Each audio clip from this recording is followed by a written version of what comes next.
Gotcha. Is he a one-man show, or I'm assuming somebody else is running the place? He runs it. Really? No kidding. That's fun. Drama's always fun. Drama's fun. Brady, you love the drama? Fun. I hate drama. Well, you're living in it this morning. You are loving it as usual. Because I take receipts of everything. Receipts. I keep receipts. I do. I really hope. I really want that to be a cold Coke from McDonald's. That is not a Utah coffee. That's a real coffee, not a Utah coffee. Have you ever had just like a large Coke, Diet Coke? No. Like when's the last time you had one? This size? Hell no. Yeah. Like you stop at a gas station, you ever buy a Coke? I have like at the end of some hunts and stuff. I mean, honestly, there is something to be said about a nice ice cold diesel Coke. You know, the red label, the real one. When's the last time you had? Do you drink after soda a hunt at or all? something? Soda? You don't drink soda? I wouldn't be able to tell you the last time I had one. I couldn't tell you the last time I did it, but I definitely have done it in the past. Like you don't drink soda? No. Ever? No urge. I mean, because I mean, remember like, like doing it, but I can't tell you the last time I actually had it, so it's been that long. Do you not like soda? Or is it like a... No, I like it. It's... Yeah, so how do you keep from drinking it? Like it's better than... Coffee. Coffee's way better than You drink soda. coffee all day? All day. Gotcha. You too? Yeah. Like literally pop, all day. Soda, whatever you want to call it, is just bad for you. You're Minnesota. It's pop. Yeah. So I can avoid things that are bad for me because I can walk by anything and be like, oh yeah, I don't need that in my life, so I just avoid it. You got to enjoy at some point, though. Like donuts are bad for you, too, but I'll have one of those every once in a while. Yeah. I drink Diet Pepsis at home just because it's like I get so sick of drinking water all the time. Yeah. Like, drink water all day. It doesn't taste great. And sometimes I'm just like, man, instead of eating like a donut, I'm going to drink a Diet Coke or a Diet Pepsi. I don't know if even it's probably same for same, but I mean, it's better than having both. You know what I mean? The way, I mean, yeah. You can't be a robot. Like you got to enjoy. You got to enjoy when the moment calls for it. I like the sparkle, man. No, that's what I was going to say. One of those I think is really stupid is sparkling water. Yeah, and I like that too. Sparkling water is fantastic. Big waste. It's so good. You don't like it either? No. You just don't like carbonation. I don't like. Do you like beer? And every now and then, yeah. But it's like that's different than. Why is it different? Sparkling water. Sparkling water is just fucking gross. It's good, man. Yeah, it's I so like good. it too. It's got good sodium content in it. It's great. It's awesome. A good what is it? A Pellegrino? Why do you need to make water different? Because by itself, it's just it's essential. It's not that appetizing. By itself, it's essential. I know. I mean, you got to drink it, and I think you feel better when you do. But at the same time, it's like doesn't mean you can't enjoy it. I feel like I'm forcing myself all the time. Yeah. Like anytime I fill up my water bottle at home, and I'm like, yeah, I don't want. That's where like Apex and all that stuff, like their quench, like that supplement, makes drinking water way better. Yeah, but just to drink outright water, which I do I've been much more conscious like the last 2 weeks of doing it. It's every time I do it, I'm like, oh, I don't want to drink this. It just doesn't taste good. I'd rather drink milk. Remember last year when? No, you don't drink milk? No. Well, I mean, I like milk. I mean, you're not like having a big glass of milk in the morning for breakfast? Pouring myself a glass of milk. Brady, I like milk. Brady seems like a milk guy. I used to be until I left Minnesota. I just don't want to spend money. What are you, an almond milk guy now that you live in I don't want to spend money on almond milk. That's a really big waste. Well, giant waste. Almonds don't produce milk. That's always a funny one to me. Yeah, they're squeezing that out. But then you can throw the argument. They're milking the almonds. Yeah, I love milk, whole milk. You have to. You're from Wisconsin, like Wisconsin, Minnesota area. We used to drink it out of the bulk tank at my uncle's house. Mm-hmm. That's awesome. When we were kids. As a kid, did your mom like pour you a big tall glass of milk in the morning with breakfast? I really want to know how many gallons we went through. Like we had some weird subscription thing where we had milk like dropped off on our door all the time. A milkman? That's not a milkman. That's what I would have said. It was a milkman if it was, but it wasn't. It was just sounds like a milkman. How tall is your dad, Brady? Just kidding. Brady's mom. My son has a big thing of milk every morning. He loves it. My kids drink milk every morning. I make them. Yeah, I make breakfast, glass of milk with breakfast. And my kid drinks it every morning. I don't even know. Is that a thing anymore? Like you're supposed to drink milk for calcium, I don't know, strong bones? They didn't or put is that it just back like again. another piece of propaganda that we were sold when we were kids? It is for my kid. There's no way it's propaganda. I think that's real. That one's real. I keep that one holds up. 100% Yeah, that one's that. like, I mean, it's natural. If you switch over to chocolate milk, then no, I'm against that. Oh yeah, they like chocolate milk too. Yeah, gross, fake. Some Nesquik in there, just powdered sugar. What about like milk with cacao powder? So you take natural milk, Whole and you milk. take natural cacao. If I can't pronounce it, I can't even pronounce cacao. Like, what's a cacao? Is it a cow with another cow? Chocolate cow. All right, I lost Brady on that one. Cacao. I mean, I can't necessarily pronounce it either, but it's good. So what you guys been up to lately? It's just three of us. We've had a lot of guests lately, so I figured Yeah. we'd just get the three of us and catch up. We haven't had a chance to really talk. I want to say this is the first time I sat in these chairs since we got them because we've had our guests here, and I've been giving up The good chair? The good chair. Yeah. These chairs are actually pretty nice, They are. They're super nice. but like you said earlier, you do have to like scoot in really weird to sit down on it. Yeah, But and they're comfortable. they're telescoping. You see that? Oh, You go wow. up, go I can down. drop mine down. Yeah. We're really stepping up on this podcast. We got new chairs. You know what's funny New is chairs are nice. It's always funny the people that have come in. We've had guests in the podcast, and they come in and they like walk in and they're like, "Man, this is nice! Like you guys got a full-on studio." And I'm like, "Well, it's like an Kinda- extra room. We put some curtains up. We got Got a a secondhand Yeah. studio. we got a bear hide. We still have an old Swaro case sitting over there. it's coming along a little bit, but we didn't get too crazy. No. Yeah, that tells me most people are just doing podcasts from their desk, like I do sometimes. But I think that is the norm. the norm, Yeah. for sure. Hmm. Yeah. So you guys are getting ready to head to the land Old south Mexico. of the border, Old Yeah. Mexico. Mm-hmm. You leave tomorrow? Tomorrow morning. Yep. We won't be in Mexico tomorrow, so that it like everyone always. Mexico is definitely a thing, right? You know you're going to Mexico, so you don't drive at night. You want to be on the highways at certain times. So like we won't be in Mexico tomorrow. So we're going to go to Phoenix overnight, and then you try to hit the Mexican highways. Like, Do you guys stick with that pretty when you go down there? oh yeah, yeah. You don't ever just like, I just want to see. I mean, I've been tempted for sure, but then you Yeah. know, think about your kids and how it's- dumb it would be to test just my limits a find little out. bit. Yeah, Yeah. and F then around and find you out. retract on that one pretty quickly. Mhm. Yeah. So you stick to it though. You don't. Oh yeah. Don't drive at night.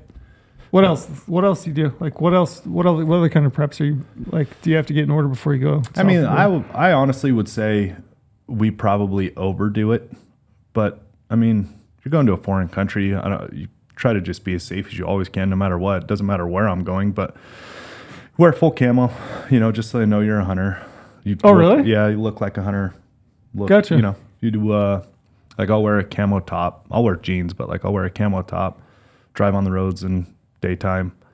Don't you remember that from our hunt that we did where I had those run-in with some illegal people? I remember that. How we talked afterwards to wear camouflage and like I did Logan remember next that. to me looked just like a border patrol agent because he was in solids. He's like, yeah, I'm never wearing solids Yeah. again down on the border because Mm-hmm. Yeah, you try to wear camo and then just be on the roads at the right time. Don't cause a scene. You driving down together? You're taking separate. Yeah, we'll be in a convoy. So, dude, can we like do the old like CB style convoy? Like, well, we got have ourselves a radios thanks to convoy. our podcast producer Cody because I can't find mine. Do you know where my radios are? I don't know where they are. He asked me yesterday too. Literally, No. the last time I remember using my radios was 2020 on Porter's Hunt? elk hunt. Yeah.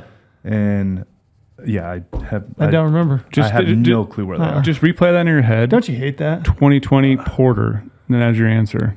He told me he doesn't have them. I bet he's got him. Yeah, That's he's what got I 'em. said. Porter's definitely He's got 'em. got to have him in his Yeah. house or something. So I can't find mine. Anyways, our podcast producer Cody stepped up, and now we have radios. So we'll be in a convoy line of. So that's the other thing too is make sure you're in constant contact. Mm-hmm. Lead car, make sure back car's good. If anybody needs fuel, blows a tire, things like that. Do you go through your vehicle like before you leave? Oh, that's Like the other a- thing too. Cannot have any spent shells in your truck, especially on this That's going to be difficult. especially me. on this crossing because we won't have guns. The guns are already there from the previous Yeah. trip, so I already crossed the border with the guns last month. It is a That'd be a problem for a lot of people. 'cause real thing. If yeah. you have a shell that doesn't match the caliber of gun on your permits, not good, not a good thing. Yeah, I'm just Especially thinking guys about who my are shooting vehicle in the coyotes and parking lot. stuff. I had my kid out on the weekend. Sunday, we're shooting shotgun. We're shooting, it's 22. We're doing all kinds of shooting, and I'm Yeah. sure that I've got a bunch of spent casings in my vehicle. Yeah, this is the hunt giveaway for the Coos hunt giveaway we did. When did we close that? Like September? Yeah, Was give when us that some was? background on it. That was September, right? I think it was September. Right, end of September. Is Yeah, when we they closed had, that? they had, The didn't they have giveaway? like June through Yeah, all yeah, summer to. yep. So it was all summer, and we closed it in September. So Anthony, can't remember his last name. Anthony won, and he's from Wisconsin? Indiana. Indiana, that's right. I always get those two mixed up. From Indiana. So we've been in contact with him. He's bringing his brother-in-law. He won the hunt. So it's going to be, it's an experience to cross and drive I'm sure. the border. It's like, it's a real experience. Yeah. Just how prepared you need to be and just kind of the plans and all this stuff. So we've been in contact with them going to overnight in Phoenix. They're going to meet us there. We're going to get in the car at 4 a.m. because you got to make it to the border by 6 right when it opens so you don't hit traffic. It's like it's a whole thing. Gotcha. Is you've been talking to him? Yeah, he's been texting me since he won, and we had a phone call the other day or a Zoom call thing, but he's super pumped. But it's going to be really interesting to me, like Lorenzo said, he's like, when you see the Mexican border, it's going to be an eye-opener, and go across for the first time. It's going to be an eye-opener for them because they've never done it before. It's not what you see on the news. I don't know how else to explain it. In what sense? But like what do you mean? I've now crossed the border driving in different border crossings quite a few times. You practically have dual citizenship at this point. It's January, February. I'm practically a dual citizen for the last 6 or 7 years. Right. But no, it's not what you see. It's not what you see on TV. It's I don't know. It's not as chaotic as what you see on the news, but it's almost more chaotic because there is so much control. Like there is military and border patrol and people everywhere. It's pretty wild. It's really wild. Is your level of I'm sure this is the way this is like your level of comfort now is tenfold what it was the first time that you went through. Yeah. Oh yeah. But do you remember the first time that you went through? Were you pretty nerve-wracked? I wasn't necessarily nerve-wracked. But it's the nerve-wrack of the unknown. I wasn't nerve-wracked about going to Mexico. Sure. That stuff, it's so overblown. Here's how I explain it, right? We live in Las Vegas. Would I drive on D Street and Martin Luther King at midnight? Would that be smart? I live in the States, in Las Vegas. Would that be a smart decision for me to drive on D Street and Martin Luther King? Every night you're down there. Every night at midnight. Of course not. It's just not a smart thing to do, right? There's just, you kind of have to know where you're going and what you're doing, and then you just plan accordingly. But, it's a beautiful drive. It's probably one of the prettiest drives I've ever done. And that's driving through all the crazy canyons and all that stuff, going to Colorado, driving through, all the Book Cliffs, that Green River stuff. That stuff's so beautiful. What's it like? What's the topography like? Is it mountainous? Is it open desert? Dead flat, Saguaro, Ocotillo. Gotcha. Cholla Flat, ocean. It is beautiful. You excited, It's Brady? beautiful. I am. But I wanted to say, though, I do kind of feel cheated in a way because the first time it went down was 10 years ago with Jay Scott, and I brought my bow. Mm-hmm. And I shot that big Coues with my bow. So I haven't, and then this time the rifle's already down there. So both times now I've been cheated out of going through the military checkpoint thing with the rifle. I kind of want to experience it. You're not being cheated. It is literally, you literally pull off to the side to the... But the one we had to go with before, we had to go in a separate military thing after the fact. And you had to park after you crossed the border and then walked all the way across.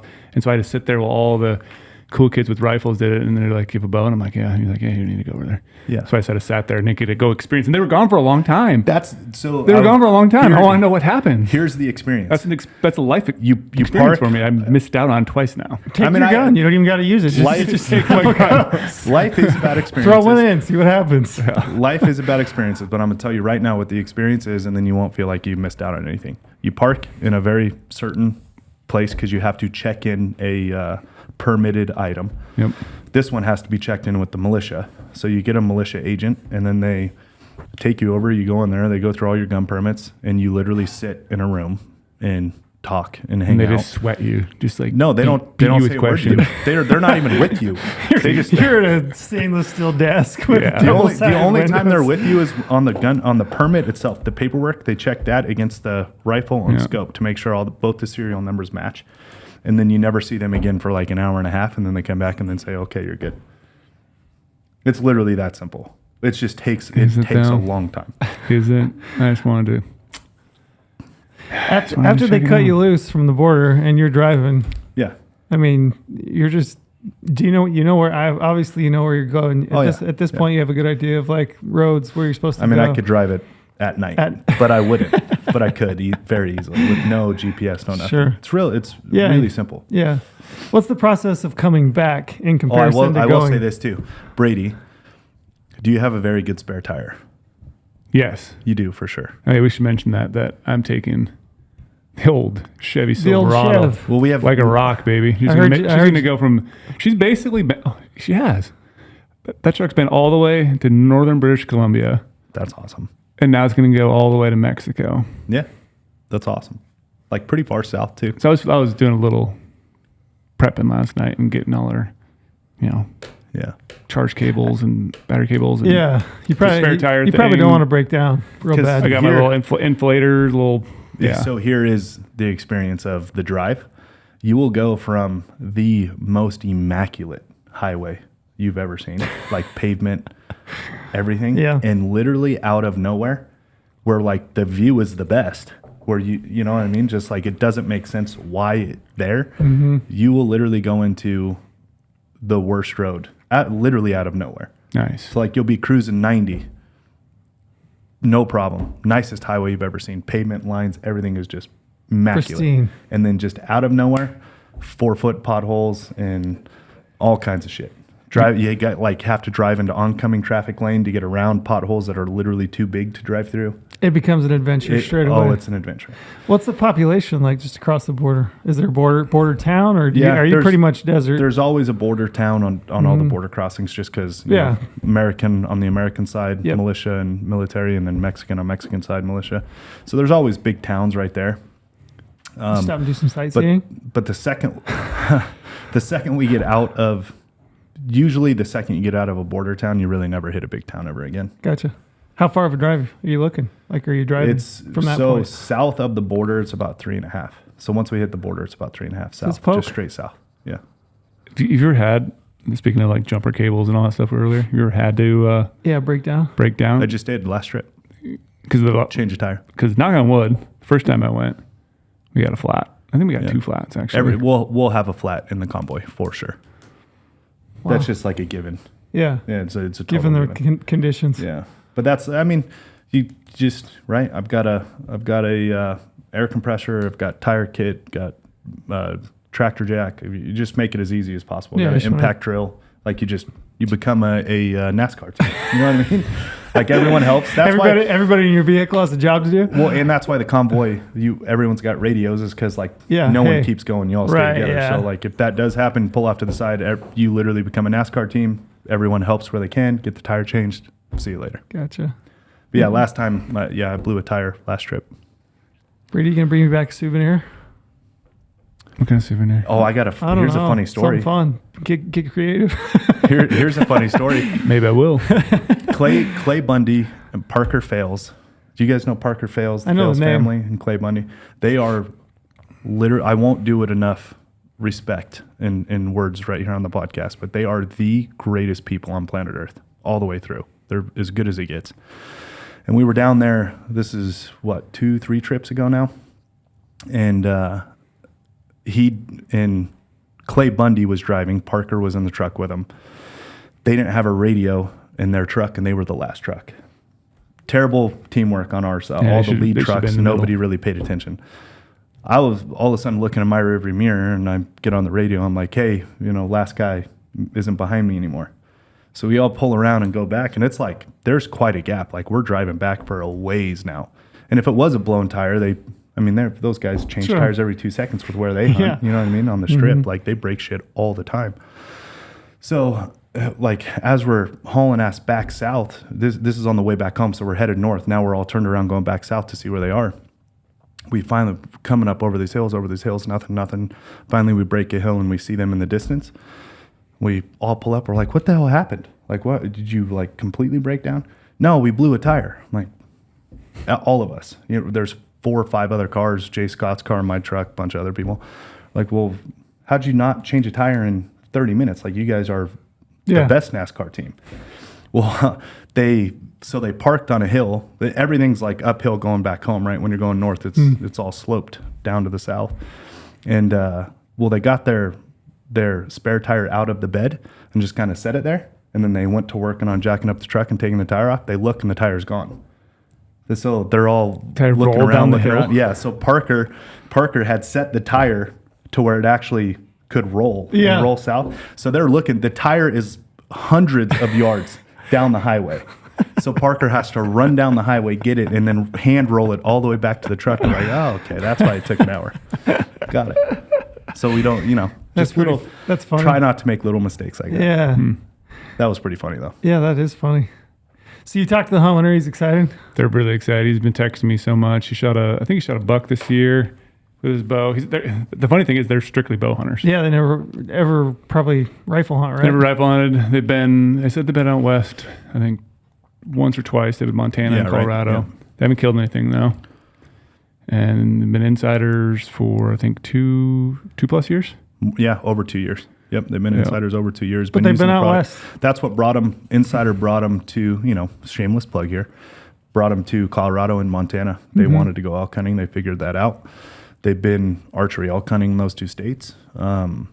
But when we get there, Brady's going to put them through Brady Miller rifle shooting school. Oh, you are? Yeah, they've been That's asking me all really these, cool. Yeah, it'd They've be been cool. asking me all these I questions didn't see about that in shooting the winner's rifles. packet. No, No, it wasn't. This is a Extra freebie. perk. We could have flown that on its own. Right? No, this is a freebie. We're going to get to the ranch pretty early, That's actually really cool. and we're going to take the first day to just get comfortable with gear. I mean, they're whitetail hunters, right? Yeah. Tree stands and all that stuff. So we're going to get them comfortable with Brady. I'm just going to watch and probably have a Tecate or something. And I think watch- you should just step in occasionally with a cigar in your mouth and just ring the steel at 1,000. or I should just drive Brady crazy and be like, no, that's not how That's you do not that. right. That's not right. Yeah, that's Don't not do how that. I do it. But Kind of trailed to me on the audit hunt. He's like, oh yeah, that was a little low. And I'm like, I didn't even say anything. have you seen that scene? Because Yeah, I crunched the audit. And Trail's trying to rib me like I made a bad shot. I'm like, It is hilarious. And I hope. I get so mad. Sadly, I know it's not going to come off to everybody. Yeah, The way it should. It won't completely translate. But I know you two so well, and I think anybody who listens to the podcast and knows this dynamic so well. It is hilarious. That whole scene is perfect. That was my favorite. Oh, He even that's says the something. best. Did you scoop? He's like, oh yeah, it looked a little low. And I come walking up, and he's like, how'd it go? And I'm like, he makes it seem like the audit ran away or still alive. I'm like, yeah, I watched it die. He's like, really?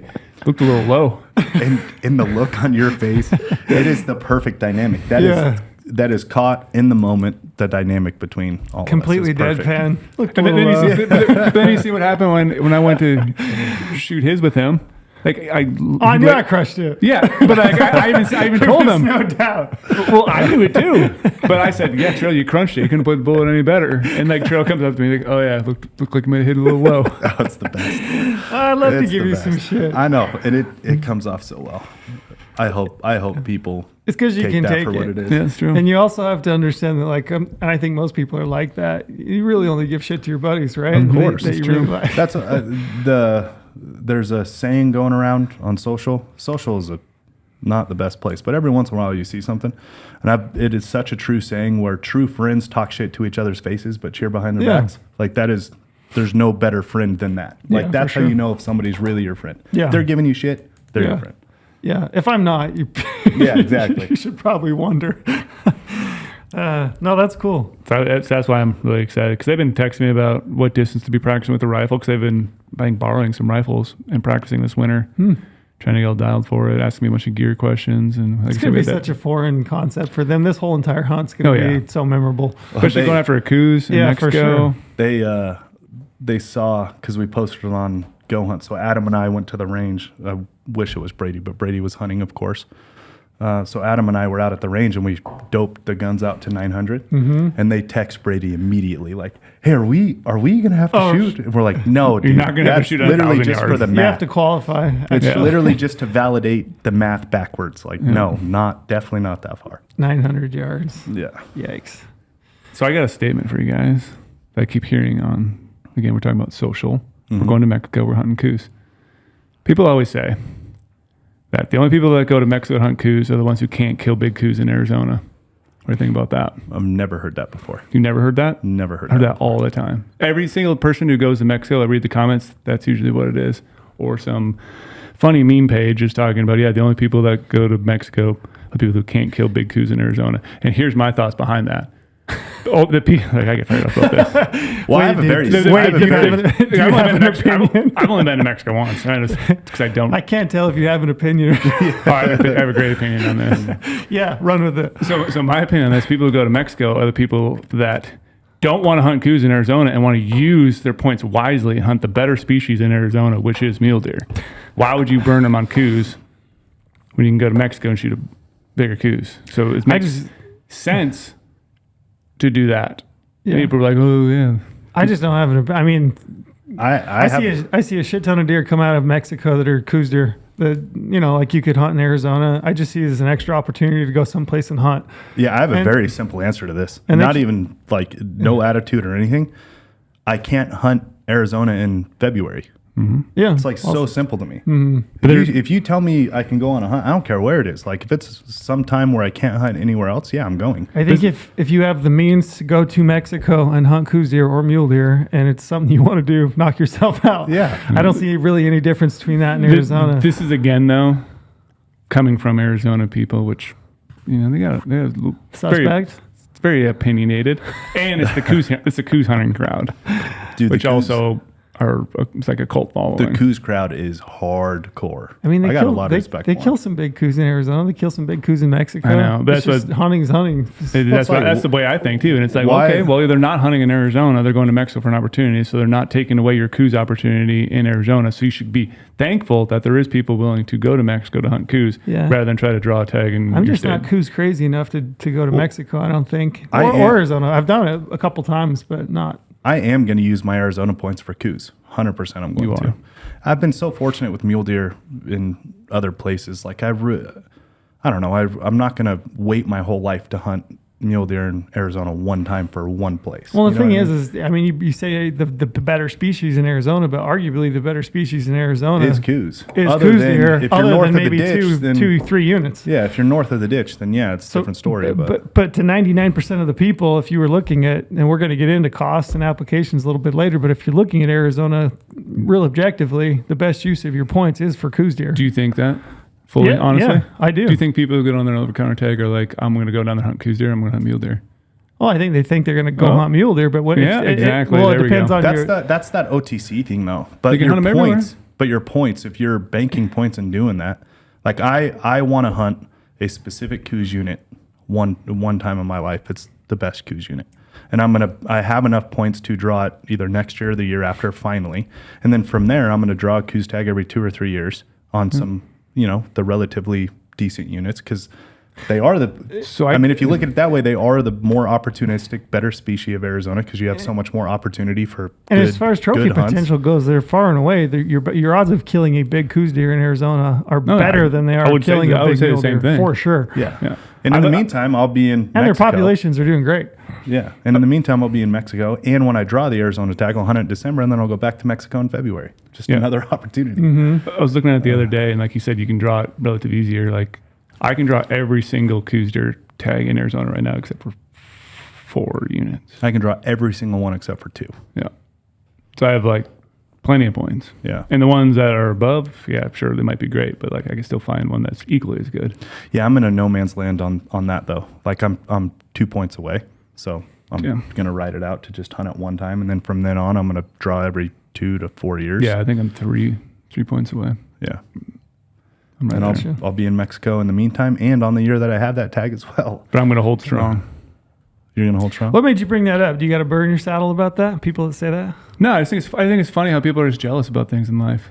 And it's like, if you have the means and you save up money, you want to go to Mexico to hunt, or you want to go anywhere to hunt, like you said, Yeah. people just like to poke fun. And sometimes I just like read it and I'm like, I see why you're saying it, but also, do you see why you're saying it? Like, Yeah. you're really not making much sense. These guys want to have an opportunity. They want to be able to hunt in February because maybe they have other things going on, or their kids are doing something. And Yeah. Or you just wanna go to people Mexico. people go down there aren't as good as hunters because they can't kill big deer in Arizona, so they go to Mexico. It's like, I really no, this don't- is another opportunity. Who I cares? really don't give a shit how big a certain one is. Just a good representation of Coos, and Yeah. more opportunity, the better. Before we move on from Mexico, I did want to ask, do you think, Lorenzo, because you got the most experience going down there, do you think more people should look at Mexico? Do you think more people could go to Mexico? Like I think a lot of it is, even me as I talk, there's this like inherent like fear of Mexico. You know, like we talk about crossing the border, we talk about driving, you know, at night. Yeah. There's like these built up like negative feedback things coming in from that. But like your experience sounds pretty basic. Oh, it's you do great. the same things, you plan ahead. It's enjoyable. It's not. You run your it's- checklist, you know what to do. So, I mean, in your opinion, do you think more people ought to be looking at Mexico? It genuinely it is an enjoyable experience. There are things you have to think about. Like I compared it to driving on certain streets here in Vegas at midnight. It's just not smart to do that no matter where you are, right? So just knowing those things, but the experience is genuinely enjoyable. It is, yes, I think more people should be looking at it. Jay Scott and Phil Kramer, the guys that I got connected with to find my ranch down there. They have amazing opportunities for DIY coos hunts that are generally affordable. Like when you look at tag costs and things here in the West and all that stuff, I mean, I'm not going to say they're cheap by any means, but they are generally affordable. They're going to be in the 3,000 to 6,000 range, depending on how big the ranch is that you're going to. And A lot of those are you could do self-guided, that's right? all. That's DIY. I mean, that's what this yeah, is. This is a right. DIY. It's so fun. It's just another opportunity to go hunting, right? And it's a controlled environment once you're there. Like once you're there, you're there. It's a controlled environment. It's no different than hunting in the Anywhere. States. It's literally once you're there, hunting it is no different. No different than hunting 5 miles north of the border. Yeah. I genuinely mean this, and I'm straight up. I would way rather hunt far 3 hours south of the border than Yeah. on the border in Gotcha. the States. Like the border that's the Hot that's spot. the zone. That's the, that border. You want to be far north or far south. You don't want to be right there on the border. So I want to be up towards That's the hot Canada. You want to be in Canada. Canada, okay. Friendly. But I mean, yeah, I genuinely think people looking for Western hunting opportunity. And the cool thing about these guys, Anthony and his brother-in-law coming out here, going to Mexico with us is, they've started to Western hunt through Insider, doing these archery elk hunts and all this. There is nothing more Western hunting based as far as strategy, tactic, spot and stock than coos deer. It is the most Western you can get. Yeah. Did you compare it a lot to antelope hunting? Because I think antelope hunting is always that like break-in species that like you should go, if you want to go on a first question hunt, maybe you should go antelope hunting because it's laid back, you can drive around, you can see a lot of animals. Probably a little more advanced than antelope. It's going to be hunting, I more would say. because of the glassing aspect Well, probably. you're And it's in the glassing, mountains. You're Like saying it's most like Western. Like when I think Western, I think elk and antelope. these mountains Elk. are, Did you hear that? yeah. Okay, no. moving on. No, the mountains. I mean, where these caught that. coos live. I mean, granted, these mountains aren't 14,000 feet, but they are pretty gnarly. Like we're gonna be glassing up coos bucks with bighorn sheep. Like that's where they live on You these think you'll see mountains. some bighorn sheep? Oh, for sure, That's awesome. 100%. That's What's cool. really cool about the bighorn sheep, not to get too scientific on anybody, but there's this strip of where these bighorn sheep live, where we're going. It is the last truly native bighorn sheep in Mexico. Nothing's been introduced. Nothing's been pin raised. This is the last, this strip of mountains. It don't make sense visually if you were to see these strip of mountains, but on this mainland towards the coast of Sea Cortez, there's this strip of mountain range, and it's the last native bighorn sheep of Mexico. What are these deserts considered? MexiCoues, I Mexicali? believe, but don't quote me on that. Do not quote me on that. But that's what I'm I would. going to quote you. Because I don't think I'm they're writing it right now. Mark that down. Because Make it real. Baja would be on the You see right here, Joe? peninsula. I wrote that down. I'm not a sheep. I'm I not put a quotes sheep around guy. Jay Scott is, but I believe they're MexiCoues. That's cool. That's cool that you'll see sheep. And see some good rams too. What an experience. Yeah, We will be glassing up coos deer with bighorn That's sheep. awesome. Very cool. Yeah. It's an experience down there. Like And- I highly recommend. And the cool thing is we'll have Luke there Yeah, recording video, so we'll be able to capture their, facial expressions, their excitement throughout the whole thing. yeah. And I get it. Look, just one last thing on Mexico. I get a lot of shit for, oh, must be nice, I mean, must be nice to go down to Mexico, spend all that money. I mean, It is nice. It's yeah, awesome. it is. Is that what you say? it People is. go to Mexico, the ones who can't kill big deer in Arizona. I genuinely that what you wanted to appreciate. say? I'm saying that word a lot today, but like, really appreciate the opportunity and chance that I have to go down there. It doesn't take away from the fact that it is a good opportunity that does exist for other people who if they want to do it. You know what I mean? Yep. It is a phenomenal place to hunt. Yep. And I mean, spend your money where you want. Yeah. It's the American way. Yeah. Or you know? can spend it on Coke. What do you? Yeah, you buy Celsius's, right? Keep yourself awake. Yeah, Like Lorenzo's drinking there. Giant thing of Coca-Cola.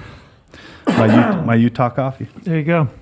We're gonna jump all over this podcast. We've got an array of topics. Obviously, Mexico, and cover that. Talk about it. We should probably hit promo though. We're probably let's at hit least 20 promo. minutes deep. I would assume. I can't see the clock now. By the way. Oh, yikes! Do you It's want to close. It's close enough. Close. Yeah, we're within 25 minutes, right? Yeah. Do you want to hit us with a I'll promo, hit Brady? with the promo code. So like we were saying, application season, we got right here, and we're talking about Anthony and his brother-in-law, how basically they used Insider to, plan their first Western hunts. Because of Insider, they were able to go out west and chase some dreams. So it's cool that we're going to, be with them on that hunt. But if you guys want to do your same thing, chase some dreams across the west, find tags to draw, find hidden little gems, find opportunities, find your chances to draw, read some application strategy articles, just find a place to go with your family. Use promo code podcast when you sign up for goHUNT membership, and he'll get 50 points back in the goHUNT gear shop. That's $50. Brady's famous for talking about finding hidden gems. Mm-hmm. Like he's a Yeah. biologist. He is a biologist, fucking nerd, but True. But hunting is not that hard to go do to find the opportunities. It There's really so many isn't. opportunities. And that's what Insider does. Is like it's really not that hard to go hunting. I know a lot of the times we all make it sound like it's pretty difficult because at some levels it is. But just getting into hunting and going hunting newly in other new opportunities in other states, it's really not that difficult with the use of Insider. I think part of that is I think we're protective of I think just, traditionally like hunting was this thing that, was kind of a manly thing that we all went out and we did and, provide for the thing, yada, yada, the whole shtick. And there's like this little bit of like protectiveness, I think, of maybe our egos that we're like, man, this is the damnedest, this is the hardest damn thing on the planet. And it is like challenging. You'll challenge yourself. I'm not going to say that you're not, but actually planning and going on a hunt, it's really easy. It's real doable. I did a podcast yesterday with another guy, and a lot of the questions he was asking me were elk hunting related. And he's relatively new. He's been hunting whitetail for a few years. He's coming out west, and he's like asking me questions about all these things, like wind and all this stuff. And I was just like, well, man, it's like I listen back to it. I think about my answers to it, and I'm like, man, this is like some of the most basic stuff ever. It's a lot of it's just relatable. Like if you hunt whitetails, you play the wind. Yeah. Getting a tag, those kinds of things. Like all that information's available to you, and it's not nearly as hard as you might think. Like I think same with Mexico. We've built up this it's not idea hard that it's at all. this tough thing to do. It's not hard at all. But there's levels to it, just like anything in life, right? At Brady's level, it is hard. It is difficult drawing that many tags in that many different states and chasing these things he's been chasing for so long. But that's where he's at in your career of hunting, right? Like, but if you're just looking to go hunting for the first time in a new state and just want the opportunity for it, it's pretty easy. Yeah, like what was It's it? like really simple. A couple of years ago, I think it was the year I did the mule deer sabbatical. But I did not take a mule deer. He says that like it's a chapter in the Bible or some shit. I mean, it's a big moment in my mule deer life. sabbatical. Someday when I finish some book I'm trying to write, then maybe I'll be writing about the mule deer sabbatical. Like it was a thing. Yeah. Like I was like, I'm a professor and going on sabbatical, do some research.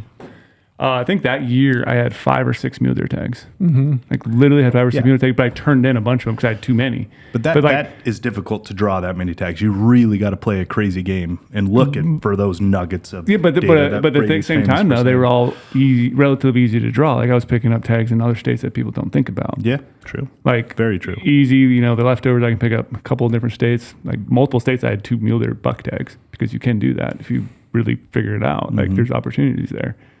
And so it's like, I had so many tags, I turned them in. So like when people say like, oh, I can't find opportunities. Well, use Insider. You literally can. And you find, like I say, the little hidden gems. There is hidden gems out there that we're all, I chase every single year trying to get something cool. But the other thing we're trying to change too is we always talk about research, right? Like you're doing a term paper? Yeah. Do you feel like it's research? It's not really research because it's what I'm into. Yeah, it's interesting to me. I'm trying to find something that's really important to me that I value. So it's like I like it. It's not like I'm researching, photosynthesis. No, you're right. I would for a term paper or something. I would compare it. We always use the term research. I would more compare it to like me reading a sports article about something I'm genuinely interested in. I So just is said there the a word again. I really need to stop saying it today. Or like house surfing on Zillow. You know, I like looking at houses and seeing what kind of stuff. Yeah, what kind of style people have. It's Interior decorating. Yeah, me and my wife will, we'll just sit down and look at houses in random places in Gotcha. the U.S. and like, oh, that one's cool. This one. I would compare it more to that, where you're just kind of passing time and finding things along the way. Yeah. Right? So could we change the name? I don't know. Is there something else out there that we could adopt Instead of research? instead of research? I don't know. Kind of Cruising, cruising. Cruising, surfing. surfing. I don't know.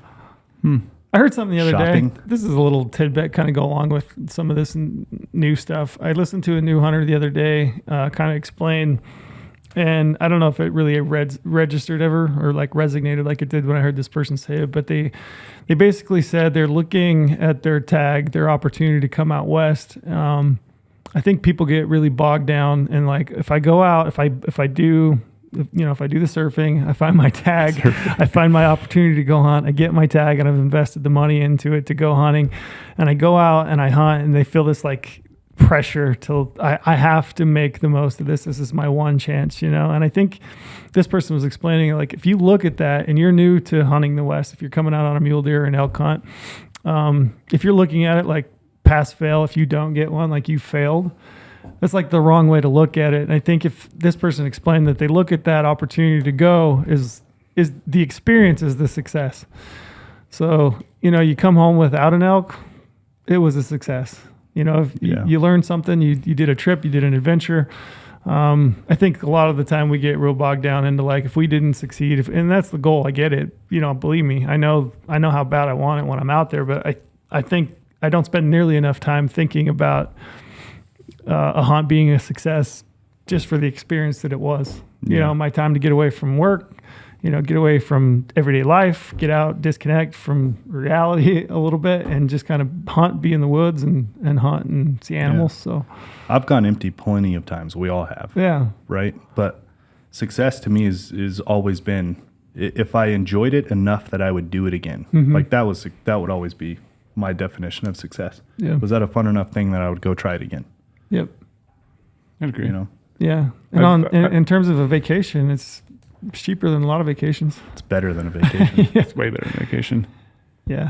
And it's like, I enjoy eating tags. Like I've eaten a lot of mule deer tags recently because I just haven't found giant deer. What's your favorite recipe? Yeah. Grind that up and put it in your meat with your back straps. Tags. Yeah.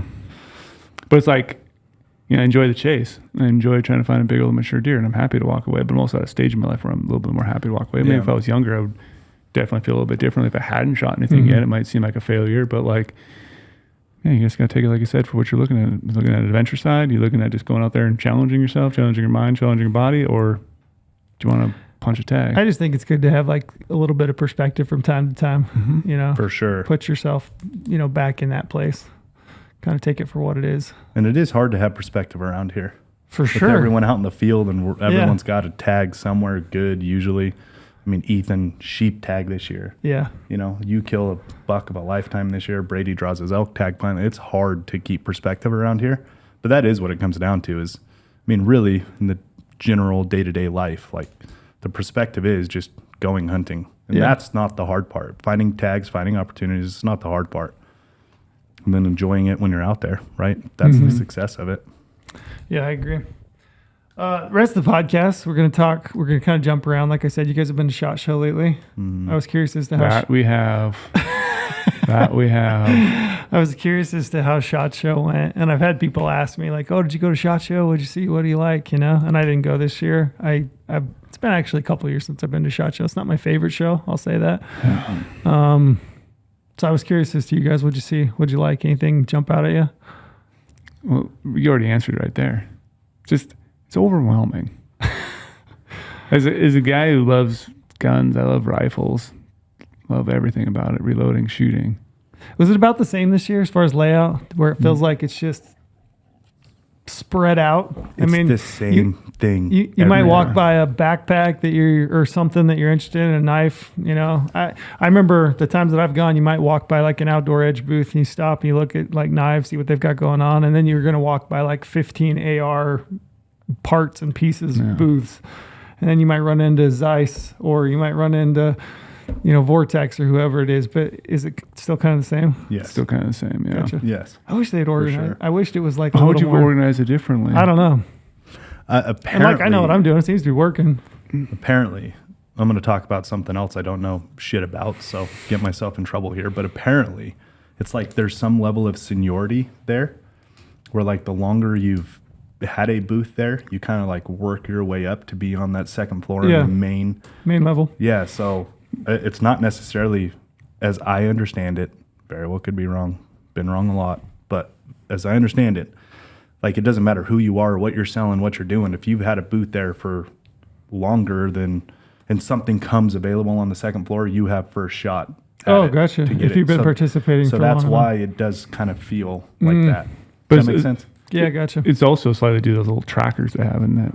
When you get your badge at SHOT Show, they give you Oh, little the trackers, yeah. And so you See track everywhere you walk. Yeah, everywhere you walk, it'll track everywhere you walk, and you can look at it. Then you can resell that information later on based on these people are more going over to here. They're going around these corners more times. They're going to these big booths. Damn And government. then you can charge more money for those booths that potentially get higher traffic. Is that Probably how ba- they do that?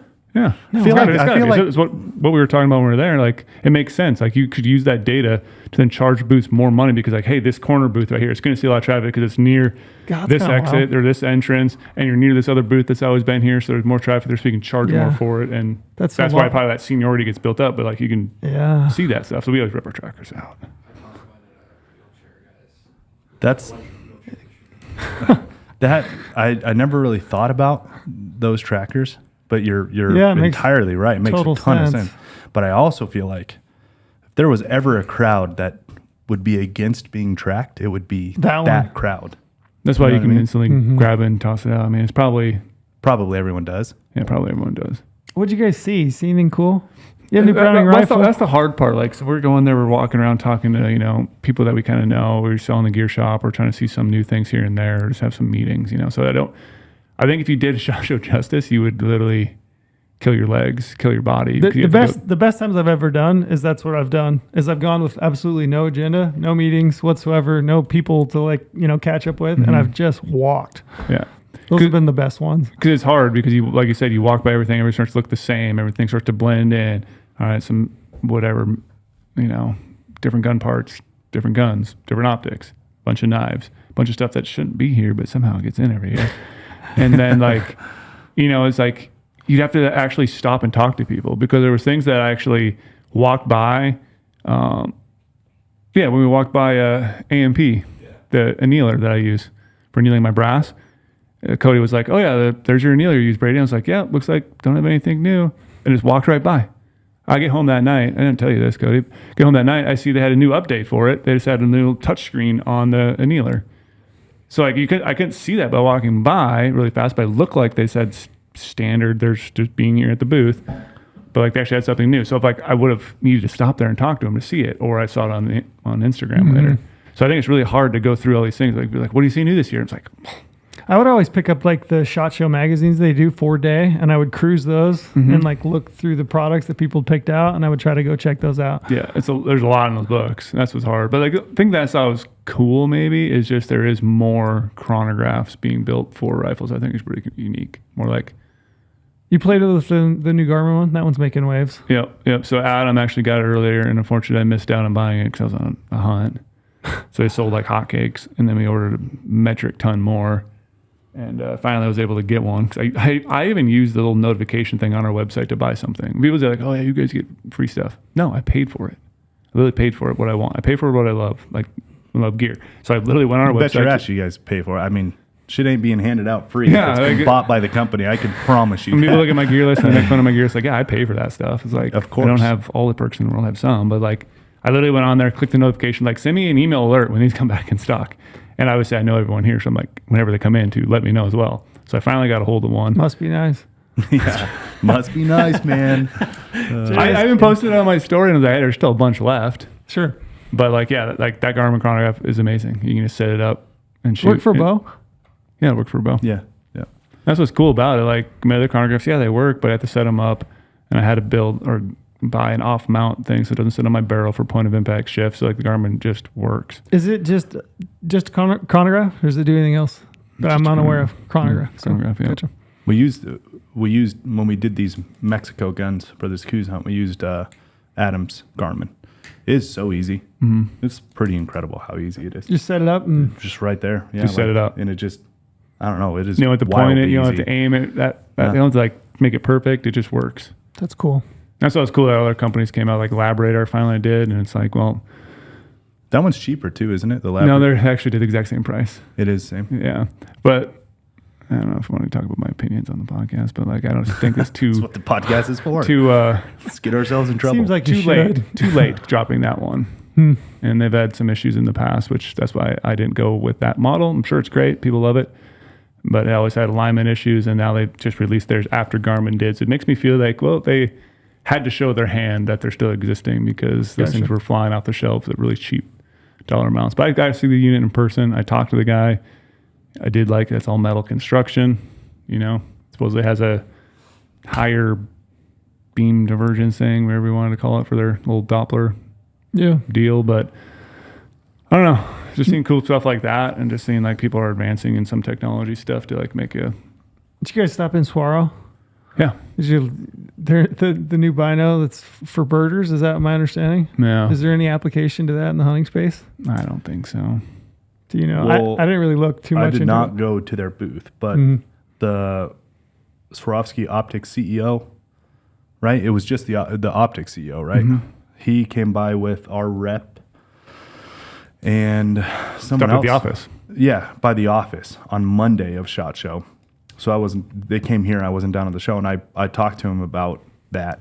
So it is AI. They're using AI for that, which I think is a really good application of AI within a with a consumer good, right? Kind of mixed in the two. And it is just birding right now, but they also have all North American animals. They have everything. So, I mean, what would the hunting? I would hope if somebody has a tag for a moose, they would know what the hell a moose is before. I would hope they wouldn't need a bino to tell them I saw a lot that of it people, was a moose and not an elk. I saw a lot of people speculating on social media, like, okay, next step is to estimate score. So you look through the bino, click a button, gives you an estimation based on some sort of algorithm. I'm not going to be the one to leak it, and you were the one that said it. We'll just put it that way. God, that'd be wild. So I heard too, maybe it's just a rumor, but I swear I heard it while I was at the Swaro guy, someone talking, but like their program is like open source. So you can add a bunch of other people can It's open source. add other shit to it. It's But open sourced AI. And I think I heard too, it's already banned in some states for hunting. Like that technology is already written that you can't use AI Interesting. shit in there.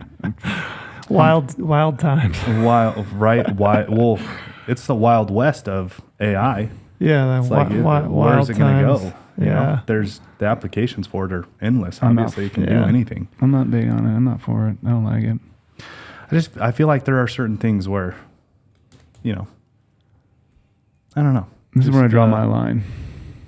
But it is. Then you get into the conversation of like, well, then guns and compound bows and all this shit. And But, then your truck.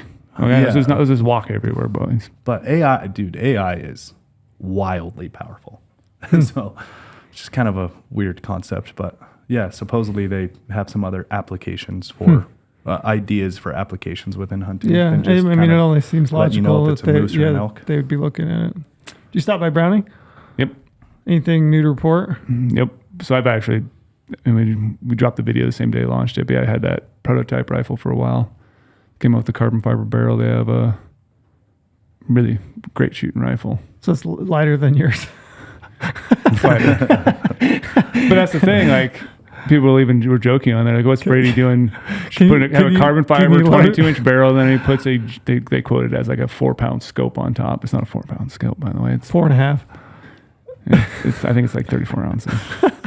It's not 4. Come on, it's 5 pounds.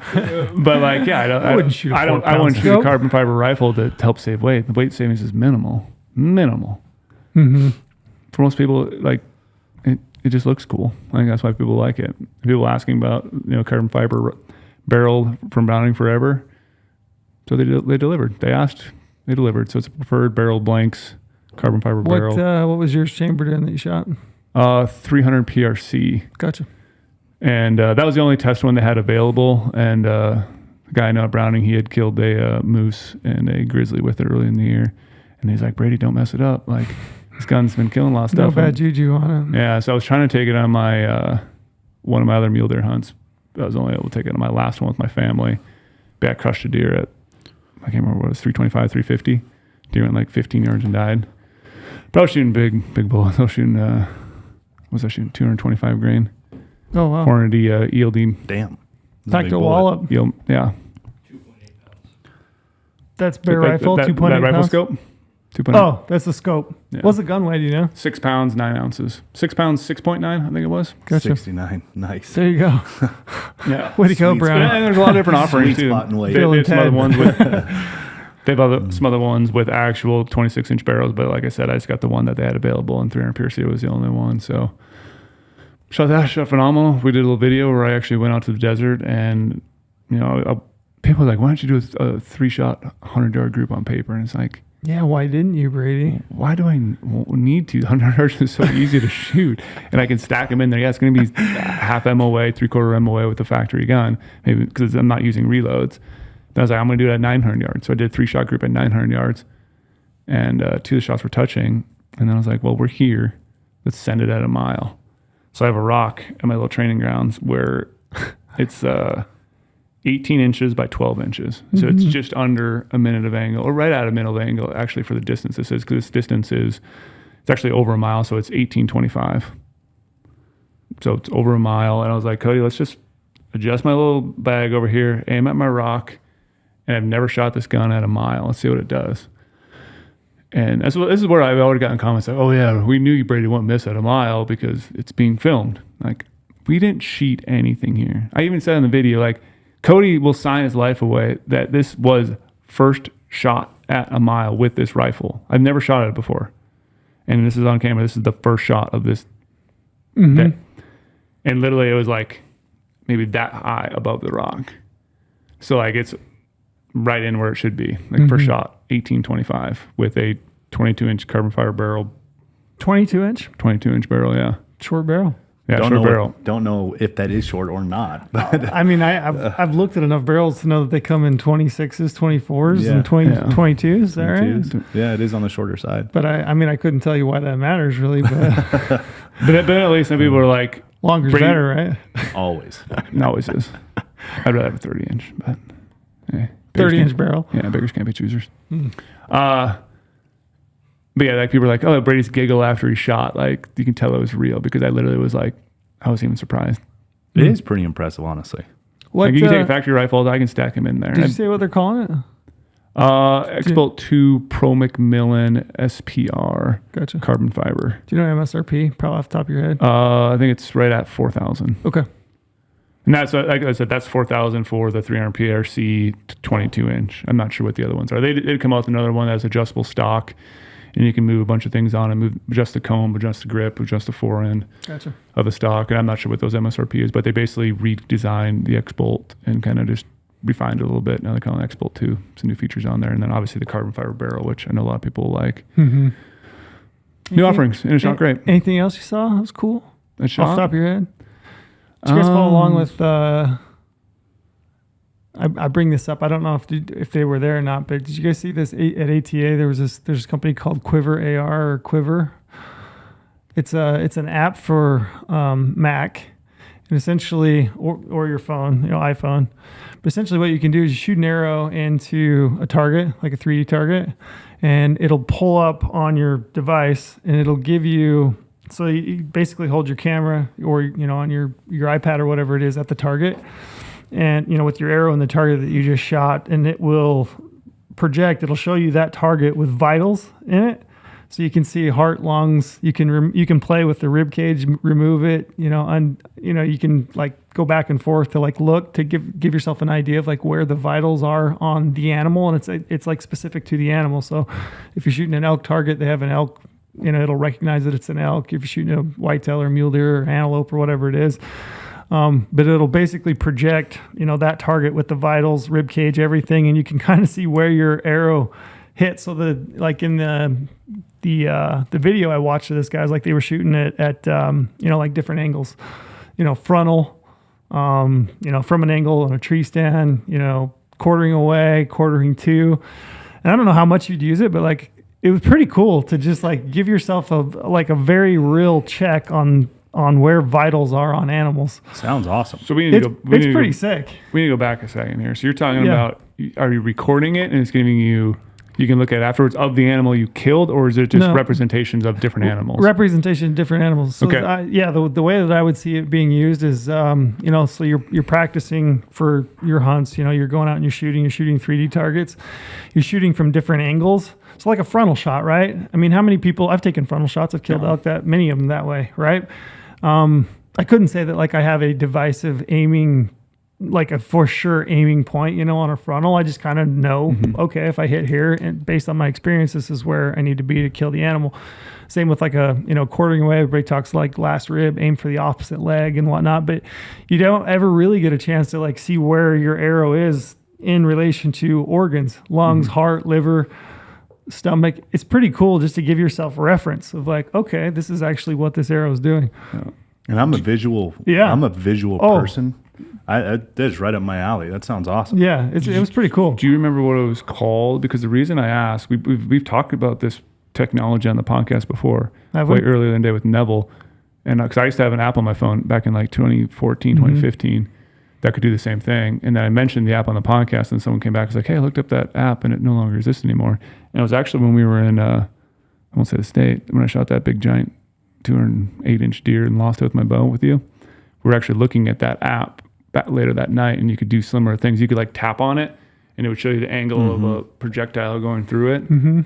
But it was very clunky back then. Apps weren't that great. So I'm very interested to know if this is like that company, I don't know, redone and did things better, because I love the idea of that app. Like you're saying, just in the field, you want to see things, or you want to be able, if you could tap and go from hide and then guess and like do a little like game with yourself, tap and remove hide, go through different layers of everything, get to the bones, and then get to the internal organs and everything. Like that'd be super cool. And then be able to see, like you said, what does the frontal look like? What is going through the opposite shoulder?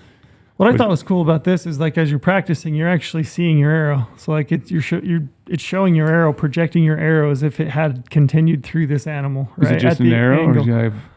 I don't know. It's they're called quiver. So quiver, and then AR, capital AR at the end. Quiver, ER, yeah. AR, huh? Sounds awesome. Yeah, it was pretty cool. I just wrote that down, Trail. Yeah, you'll have to check it out. I just learned something very valuable on today's podcast. Yeah, that was pretty neat. They weren't there though at shot. You didn't see them. Well, that's the thing again. Those shots so big. Like we're talking about. Like I had multiple friends hit me up, text me, say like, "Oh, what have you seen? This really cool." My dad called me. He's like, "What'd you see cool?" I'm like, I had to think about it for a long time. I see big giant 50 cals everywhere that I'm like, dang, they're cool. I'd love to have one. But like, like what I actually see cool, like in a hunting base thing is like, I don't know. You're not going hunting with a 50 cal? Would you? You would. You would. I know you would. You would. I mean, so like, it's hard to say like what's cool at shot, but shot's fun. It's, good to see people and everything. I had nothing but meetings from sun up to sundown. Really? So I couldn't Gotcha. tell you anything that stood out. Yeah. Like literally, yeah, not a single thing is like standing out in my mind. Gotcha. Other things from ATA. I didn't go to ATA. Jared went to ATA here, one of the buyers for our archery department. So I was talking to him and then just looking online, but a couple other things that just jumped, kind of thought was interesting. So Ultra arrows, which we'll be carrying. We've made a big wave. We're carrying them? Yeah, well, I think we're in talks, right? They're making some big waves. Yeah, big waves. Levi Morgan was a big one. That was a big wave. Yeah, big one. Yeah, but basically, kind of they're hanging their hat on is, spineless. Normally, when you talk to people, somebody being spineless, it's a bad thing, right? But I guess Trail, you're spineless. You spineless little bastard. Spineless. These arrows will fit me perfectly. Just perfect. spineless. Right up my alley. So how's do you know the explanation behind spineless then? Yeah, so an arrow, carbon arrow, even aluminum arrow when they're made, you'll have a stiff side and a weak side. So it's just the way the carbon's rolled or wrapped. So when you tune an arrow, when you shoot an arrow, like for example, if you're paper tuning your arrows, you have a dozen arrows, you may go through and paper tune those, and you'll have a few of them inevitably that won't shoot a clean hole. And so then you go to knock tuning, right? Mm-hmm. Assuming that you've got a tuned bow. You just rotate your knock and then shoot again. And usually you're just trying to find that stiff side of the spine. Do you ever float in the bathtub with soap on top? That's what I used to do. I've back heard in so the day. much mixed rumors, Yeah. Dude, did it work for you? I could literally mark it with a silver Sharpie on both sides where the stiff side of the arrow would be, because that's where the carbon meets together. Mm-hmm. And then pull it out, pull my little plugs out of my arrow, because I had to get little corks from Ace Hardware back in the day in Montana. little baby corks. Little baby arrow cork. And then I would do the test again, like the next week, and I would get the same thing with that same arrow. Did you paper tune them after that? And you found good results? And I could always set my exact vein to that exact thing. So every single arrow is a clone of each other based on the spine of the arrow. And then I could do all sorts of other stuff to it. To me, if I'm going to paper tune them anyway, I'll just shoot them through paper and then knock tune. I know. I'm just wasting. So that's what I do. I just, you're just getting there quicker. Yeah. I'll set all of the arrows up, and that's why primarily I went to shooting 4-fletch over 3s. It just gives me one more angle to rotate the vanes as I'm knock tuning. And I'll just shoot them through paper, and I'll paper tune a dozen. But in essence, what they're saying is, whatever, I don't know their process. I don't know what they've got going on as far as they're building their arrows, but they're saying that essentially spineless. So you don't have to worry about spining your arrows. So every arrow out of a dozen of theirs should paper tune, should come out of the bow exactly the same way. That's the way I understand it. How does that work though? Man, you got me. And it's crazy to think about. I'm trying to think right now how it could work, but seems kind of, I mean, if I'm honest, it seems like a little bit more marketing than anything, but maybe. I don't know. I'd have to try it to see. Could you be able to shoot it to tell though?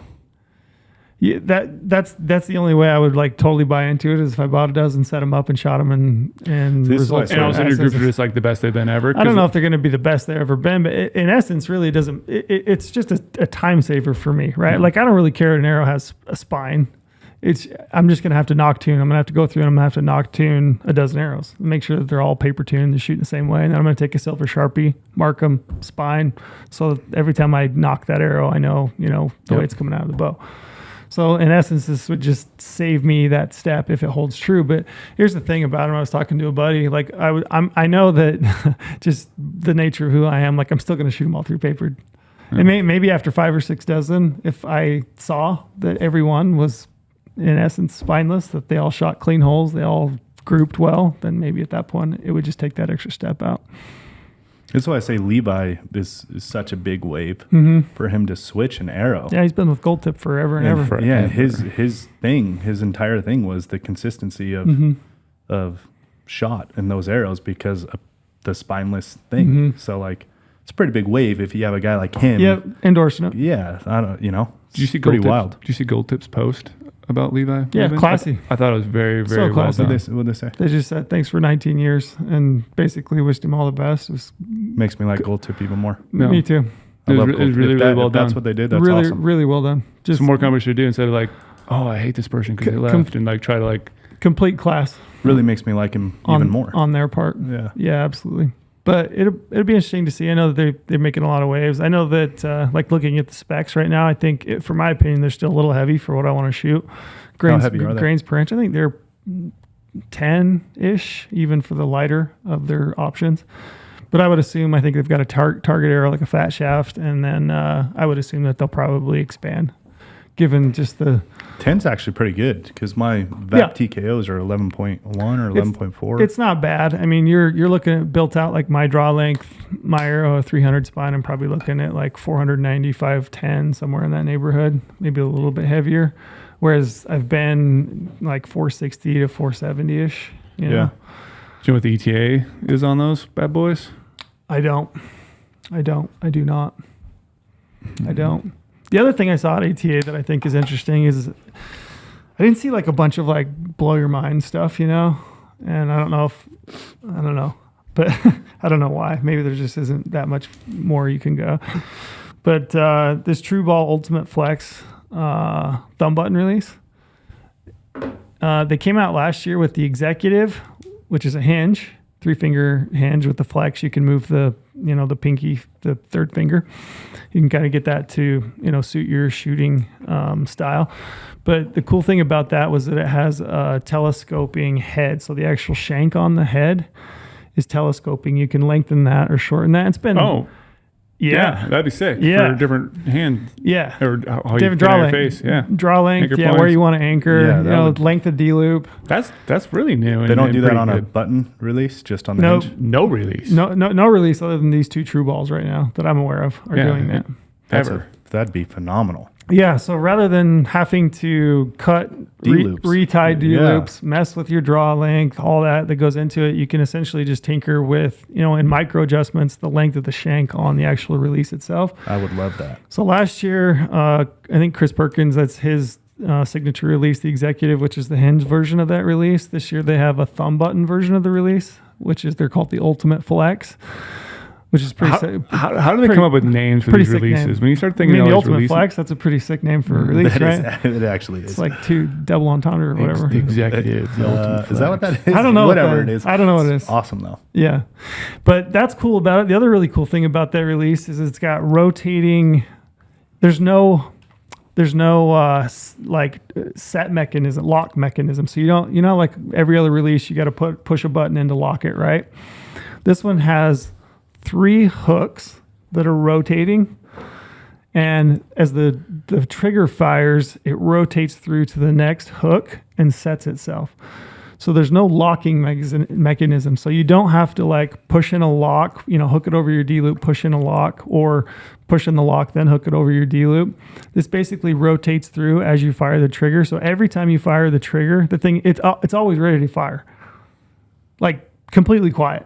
You don't have to worry about anything. All you got to do is hook it on your D-loop, pull it back. That's awesome, too. And thumb button, which is pretty sick. Brady's wheels are spinning. I can tell. What do you got? I just think of maintenance and longevity. I mean, what do you mean?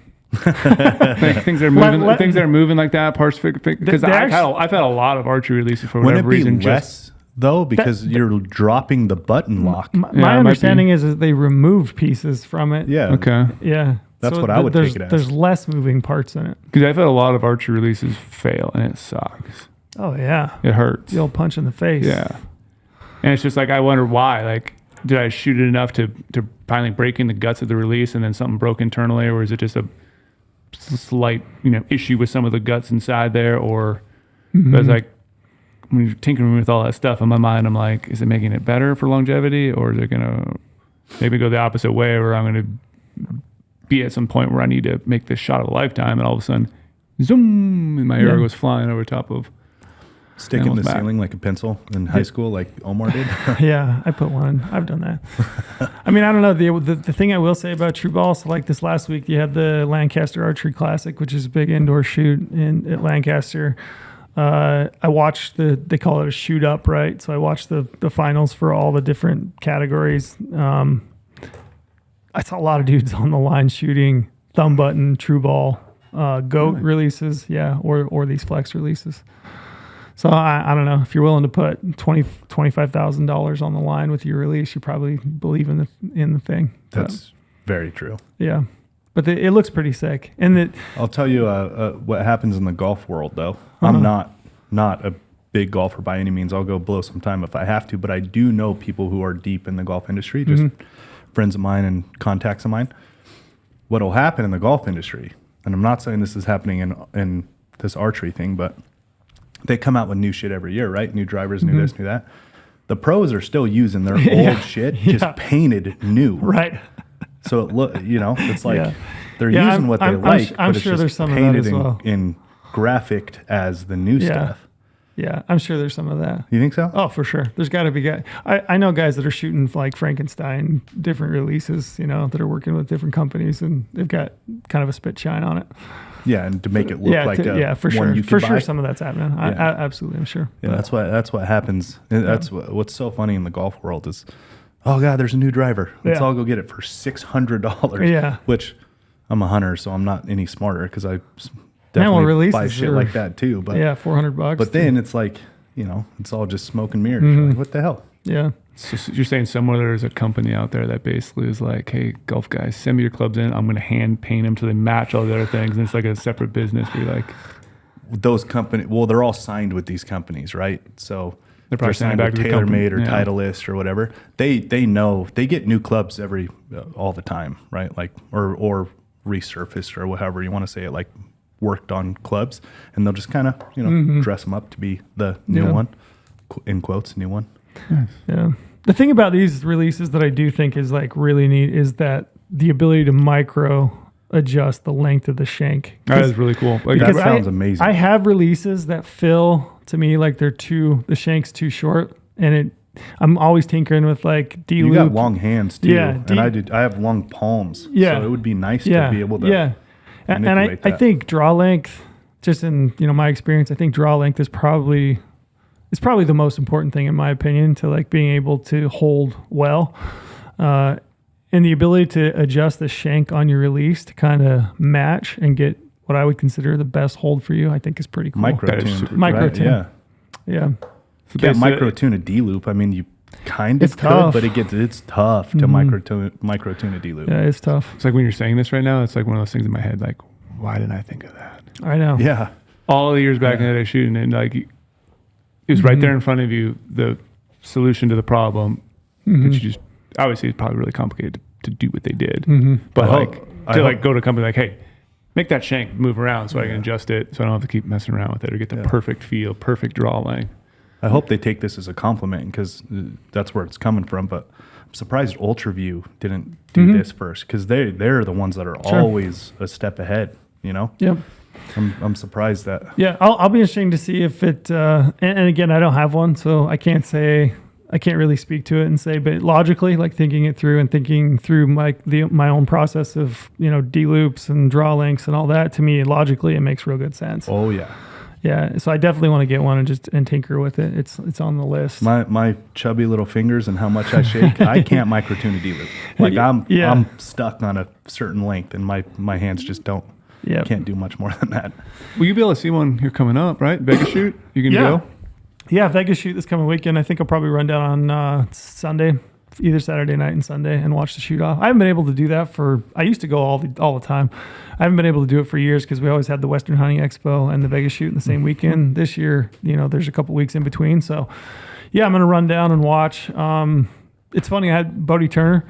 He reached out just randomly one day and was like, "Hey man, you gonna be shooting Vegas?" And I was like, "No, I don't think I'm man enough to shoot Vegas." Have you seen him just crush lately? Did you watch Lancaster? I like, even though I don't he win it? shoot anymore, I still watch all that stuff. And I find it so amazing how, like, I just watch, like, I watch his whole body. All right, that sucker does not move. Did you see his Croc spurs? His what? His what? So I didn't even hear what you said. Bodie loves Crocs, right? I thought they weren't allowed It's like in the shoots. That's what he was. Lancaster, it must be. He was wearing Crocs, and he has an attachment that goes on the back that's spurs, Croc spurs. Oh, okay. Yes, I did. Okay, I did The see Croc this now. spurs, which is pretty freaking hilarious. Him That is standing up pretty on the funny. podium, yeah. Especially if he's winning with that kind of style. That's Yeah, awesome. but the thing that's most impressive with that kid, obviously, you can shoot, but it's just it's the mental fortitude. It's whatever ability he has obtained, and I'm sure he feels nervous. Everybody would have to. I'm sure it gets easier the longer you go on, but like Lancaster, you're under the lights, you're on a podium, there's you and another guy, and it's a shoot up, so they shoot qualifiers, and then you have to essentially like work your way up right through the top guys. So the guy that qualifies first, he really only has to win the last match to win it. I think Bodie was second or third, I want to say. So he had to win a few matches to get to the championship and then win it. But the cool thing about Lancaster is they have, a Vegas face, and then they score your X as an 11, then a 10 ring, which is like your normal 10. And then they've got this 12, which is like a little teeny gray dot that's down in the red. So you're either going to shoot an 8 or a 7, right, if you miss that. And that's cool. It was fun, man, to watch. Like Stefan Hansen came out, and like I think everybody was kind of thinking, we're going to shoot 11s, and then maybe you get to those last few ends, maybe we'll put the pressure on if I need to. We'll shoot a 12. Like middle of the match, he's just like 12 calling it and just starts punching 12s, and just the whole dynamic of that whole shoot just got so fun to watch. People were just like throwing it out there. That's awesome. Yeah, and I don't know, Bodie hit, I want to say 9. 12s in the shoot up to win. But yeah, that guy's, How big is a 12? it's tiny. It's like a centimeter. inch? No, it's like a centimeter, What? centimeter and a half. I want to say it's not very big. It's tiny. Yeah, it's Holy shit. not very big. Yeah, it was impressive. It was fun to watch. But yeah, he reached out and just said, "Hey, you gonna be shooting Vegas?" And I said, "No, but I'd like to come down and watch." So I'm gonna try to link up with Bodie and say, "Hey." That'd be cool. Really Yeah. cool. Let's get him on the pod. Yeah, I would love to. If I don't know, maybe after. Yeah, I would assume that going into that, you're probably in the zone. Yeah. I would assume so. Because I don't know. I think total winnings from Lancaster was maybe 25K maybe. But I think Vegas is, you're talking hundreds. Yeah, 100. Yeah, let's do 100,000. after. Yeah, after. Let's shoot for Yeah, after. after. I think he turned 17 this week. Ooh, So crazy. Young, That's what's too. insane Isn't that to wild? me. Yeah, I would love to know. he's going to be hanging around for a long time. Long time. Yeah, I would love to know. I don't even know. I don't even know if you could tell somebody. I don't know if you could like explain to somebody how it is that your mind works.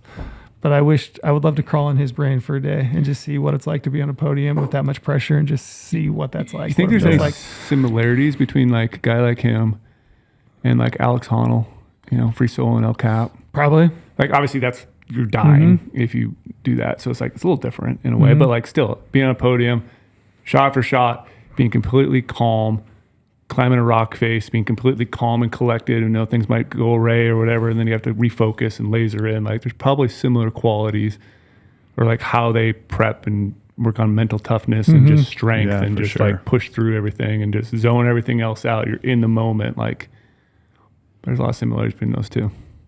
Aren't humans weird, man? Like we all got the same parts and pieces, but Some people can just use them a lot better. yeah, and some people just use them so differently. Yeah.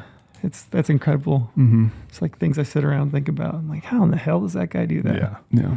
I Yeah. brought up free solo because I watched it again last night. You do. Dude, that is, Yeah. It's such a Yeah. that's a good good one. flick. That's a good one. Anyway, I'm looking forward to that. That's this weekend Vegas shoot, so we'll pop in and say hey. But I guess we've been all over the place. I hope it's okay for the listeners. Sorry, Yeah. I Buzzing wanna- with the boys, man. This is like this is truly one of, I say this, and I'm sorry to our guests, but like these are some of the most enjoyable that I do. I really, a lot of guests I enjoy, but like this is fun. I Like, agree.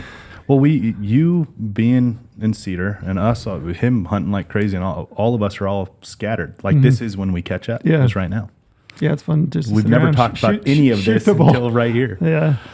I did forget something at SHOT Show. What? Can I talk about it real quick? I mean, Will you allow me can to? you? I can. Yeah, okay, if Don't know you- if it'll sound if you correct. can, The I floor think- is yours, I Brady. think you should if you can. Okay. Let's go and change the game. And I can't wait to see. It's other going to com- change the game. Well, no, not really going to change the game in a way, but I mean, it's just game changers are big. yeah, it's just another. People throw that around. I guess it's going to be a thing that people are going to poke fun at in a way, or say it's like not the way the rules were meant to be read. So, Please expand. okay, here we go. Utah, muzzleloader, scope ban. Yeah. All right. Yes. Did you see something cool? All right. Hold on. So they went back to iron sights only Yes. or 1X scope. Yep. Yes. Okay. So here's my thing, and I'm going to preface this like I do all the time. All right, it's going to be a big Brady Miller rant. Watch out. So like, I love things, and sometimes in technology, I also love going back. Like I loved hunting my bull with an iron sight. This year it was awesome hunting with an iron sight and muzzleloader. But it was like 35, 40 minutes before legal shooting line ended. I couldn't shoot that bull. I had to walk away from it because I couldn't see through my peep. Mm-hmm. It's a little bit issue there. Someone, not saying someone, maybe someone could just like, oh, I'm just going to take that shot anyway because I can kind of see through it or whatever, but I just walked away. And the next day, luckily I found that bull because it snowed and I was able to kill that bull basically the same yardage. But I had to walk away, see with my naked eye. I could potentially take that shot, but I didn't. Now, obviously in the state I was in, I could not use a 1X scope at all. So this is like where it's going to be great in Utah because Loopold has a 1X scope red dot with a turret on top. Imagine what that's going to do in Utah. I For muzzleloader. got nothing. Keep going. Yeah, Is that legal? Is it legal? Yeah. So you can dial your You can dial- your crosshairs. You can dial your on crosshair. a 1X scope. 1X scope. Is So it now you're going to be able to grab all the light. so by not gonna be a definition lot of would, light. would that be legal? Yeah. That's what I'm wondering. I'd have to- Because I'd have the to look. definition is the 1x scope. I'd have to look and It's a see. 1x scope. I'm not really. I mean, I'm not- you're gonna grab a shitload more light than a peep. Yeah. So like, you're gonna grab the light. You're gonna and light. with the You're gonna be turret. able to be precise, and you'll be able to dial. Okay. Yeah. There's other. I had a Revic, dialable muzzleloader sight, so I could still dial, but allows you to be able to grab light in those low light situations and be able to dial to make a more precise, more ethical shot for guys who want to put it on a muzzleloader.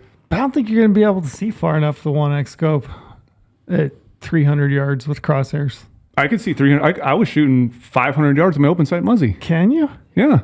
I could, as long as the hard part is with the crosshair. I've not done it, so I can't speak Me to either. it. With but the cro- it's like, with the- I can't say, but to me, like as I think it through, it just doesn't seem like I'd be able to see it. Yeah, you'll be able to see 100%. Even with your eyes, Like you're fine. no magnification, you'd be able to like hold on an Yeah. animal. I've never done it. I would love to try it I though. put my MDT Skypod on the bottom of that sucker and just be locked in, get a rear rest going. I could dig that muzzleloader right in there, dial, press that trigger, make a perfect shot. And we're back. So tell me, you honestly think that you'd be able to see at distance with a 1 power scope Yeah. well enough so- that you could make a shot? Like how far are you talking? I mean, are we on air live or are we not on air and live? Oh, We're hot. live. I know. So it's like, here's the thing about, so the muzzleloader I use this year that I borrowed and I'm buying the exact clone of it. I was literally shooting at 500 yards with an open sight and hitting an elk-sized target 500 yards with an open sight. Vital-sized elk. I could repeat it. The problem with that setup, this is where it gets limiting. The gun can do way more than I can do because of the eyes. So when you have the peep sight in the back and you have the open like globe with the crosshair in the front, that crosshair becomes impossible to see when you put on like a dark object. And I was like, oh, maybe it's going to be better when you actually aim it at an elk because they're, yellow school bus and they're giant. So it's very hard to see. So then the limiting factor then becomes the front crosshair. And yeah, there's some other muzzy sights companies that are kind of taking little fiber optics with bows and try to make a sleeve. You can sleeve it over to add more light, close more light, and try to gather some light. But you can't use different things on there. But so that's the hard part. So that's why like going out and actual hunting with an open sight, I've shot all the time. I shoot a lot, and so anyone listening, like if you're going to try to do this, do like all the time to get practice with it because the muzzleloader can be a finicky weapon. A fickle little bitch.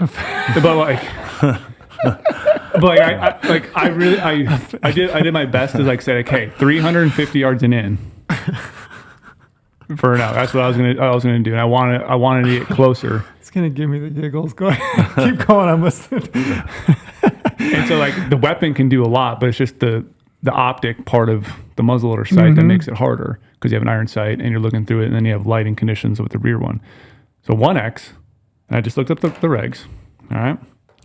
I just remember it feeling so dark looking through a 1X.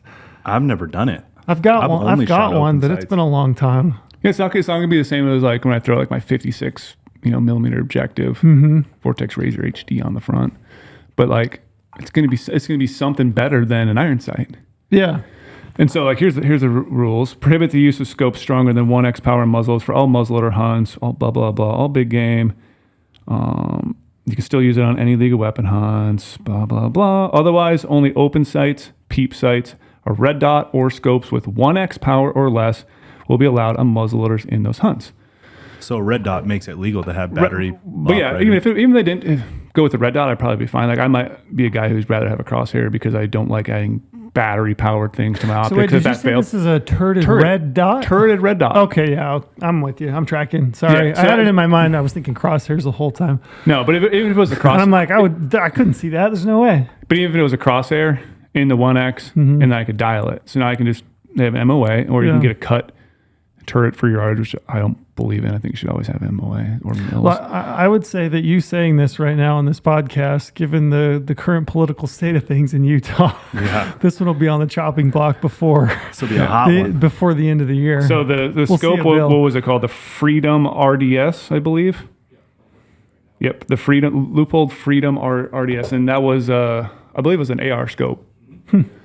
And then we were talking to them about it, and they're like, yeah, we've actually got a lot of people that are like I'm going to slap this on a muzzleloader for Utah. I already have a lot of people look into it because you have a red dot. It's a 1X. You can be a little bit more precise. You can then say you're going to be a little bit more ethical. Yes, always limit your shots and practice, like I always say. So I'm not trying to say like go take shots further than you should be or doing anything crazy like that. Bullshit, but, man. Give me that gun. I'm shooting 700 first day.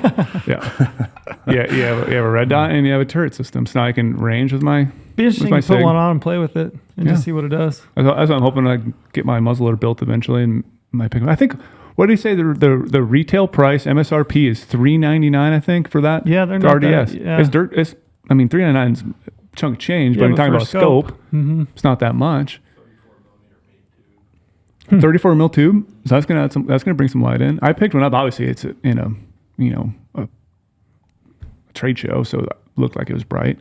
Yeah, but like it'd be interesting to see. And like right now, we looked before. There's not any other scopes doing 1X. So they're loophole, even though they didn't intend it to be for a muzzleloader, they're gonna have a lot of sales right now. And I was talking to other companies I was in there because I'm just friends with everyone. I was like, hey, you guys need to create a 1X turret for Utah, and you'll crush sales. And it's like, yeah, it's going to take a long time because you have to build it all. And because we'll buy it in Utah. And then I was like, if we can get a leg up. I was talking to Aaron Davison and Gunworks, and I was like, you guys got to do this.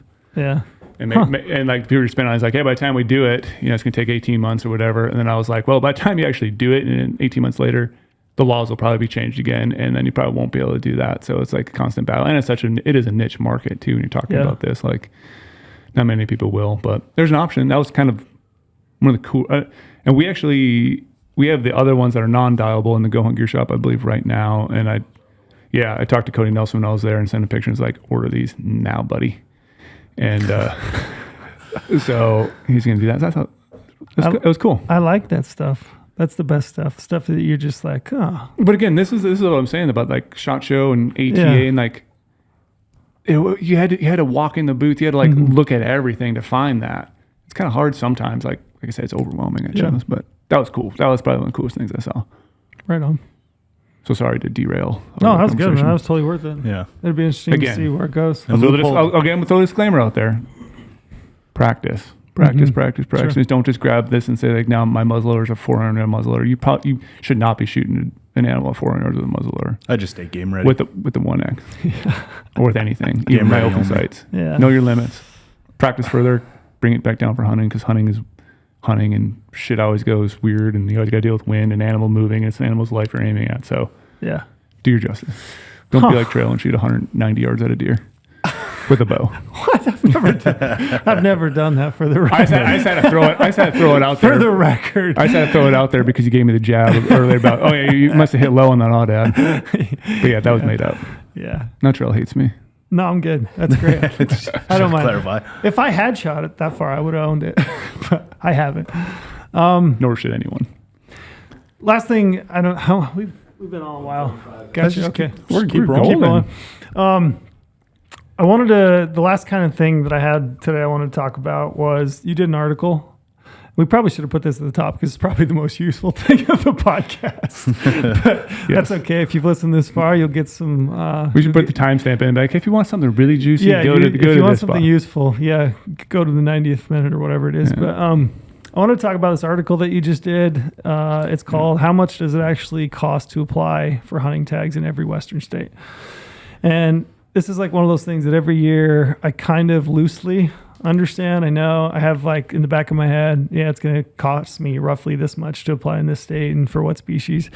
But this was a pretty fun exercise for me to like read through it. I even messaged you and I was like, hey, that was a pretty sweet article that you did. I appreciate you reading my articles. Yeah. The way that you broke it down with the different filters and I don't know, the different graphs and stuff. I thought it was pretty cool. But I thought it'd be interesting to talk about and just get because here's the thing is like when you write an application strategy article or when you write an article like this, you learn things, you see things that, nobody else does that even just reads it. So I was curious as to as you went through this, like what did you learn from it? Like what do you think is most applicable to pass on to folks? Well, right up front, like the reason I kind of want to write this is because it's so useful for people to figure out how to budget for an application strategy in a sense, like building out that 3, 5 year, 10 year plan. Like there's states on here that you'll see make sense financially for the long haul. So there are states that do not make financial sense at all as a non-resident. And so everything on here was written as like a non-resident perspective, because most people are probably, maybe not as fortunate to be resident in a Western state. It's always based on non-resident perspective. But just going through, you can literally realize like there's certain states, like again, that just probably don't make sense for you because of the high upfront cost and how much non-refundable fees you're getting back. Yeah, So or species in states. species, yeah.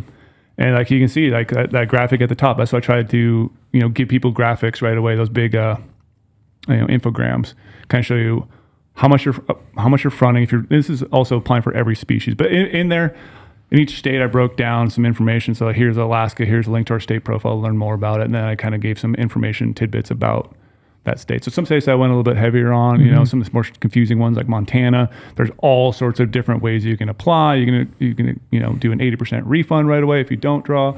You can, apply later on for points only, which then it showcases that, well, you think points only is cheap in a sense, but actually shows, if you read the article, it's better to actually apply in the draw because your bonus points is going to be cheaper. And so it's actually cheaper to do it during the draw than buy points only later on. So there's little nuances here and there you can start to figure out with this. But like Montana, like I said, is really confusing. Sometimes Wyoming can be really confusing. New Mexico's got a lot of things going on with it. So like I try to give people some information on there, but also at the top, I was like, well, this is just a summary of mainly costs. I didn't want to get into, okay, like, non-residents are allocated 35% of the tags in this state compared to this other states, 90-10. Like that's for the application strategies. Right. And so this one just was a bit basic cost. And so you can see when you go through, like I said, some states have a lot of upfront costs, which is something you definitely have to pay attention to because that's money on your credit card. And a lot of those times you're going to be sitting on that for quite a while. Yeah. And so if you're a person who, like yourself, we talk about a lot, like you're doing points for you, your family, like that's a lot of cost you're eating up when you're trying to build points all across the West. And yeah, sometimes youth are going to be cheaper, but like some of these I just thought was interesting. So you've got two different graphs I'm looking at. One of them says total upfront cost to apply across the West, and the next one is total non-refundable cost after applying across the West. So that's a good gauge of how much are you actually out of pocket, because a lot of these states, like you're saying, actually require you to front the cost of the permits that you apply for, and then if you're unsuccessful, they'll refund you the cost of the tag, right? Yep. I thought it was interesting. You look at that giant orange tower at the end for Wyoming. Lorenzo, have you looked at this? Vaguely, but yeah. If you applied for all species in Wyoming, you have to front the cost. $19,000. Yep. And so that's one of those ones too. I broke out multiple different ways because it's like one of those choose your own ending books. Yeah.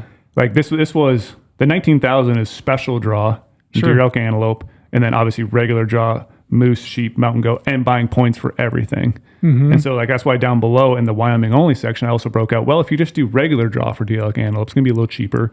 And maybe if you don't want to buy points for those and just apply for the other things, like you can do that and kind of make it cheaper. But yeah, that upfront cost is huge.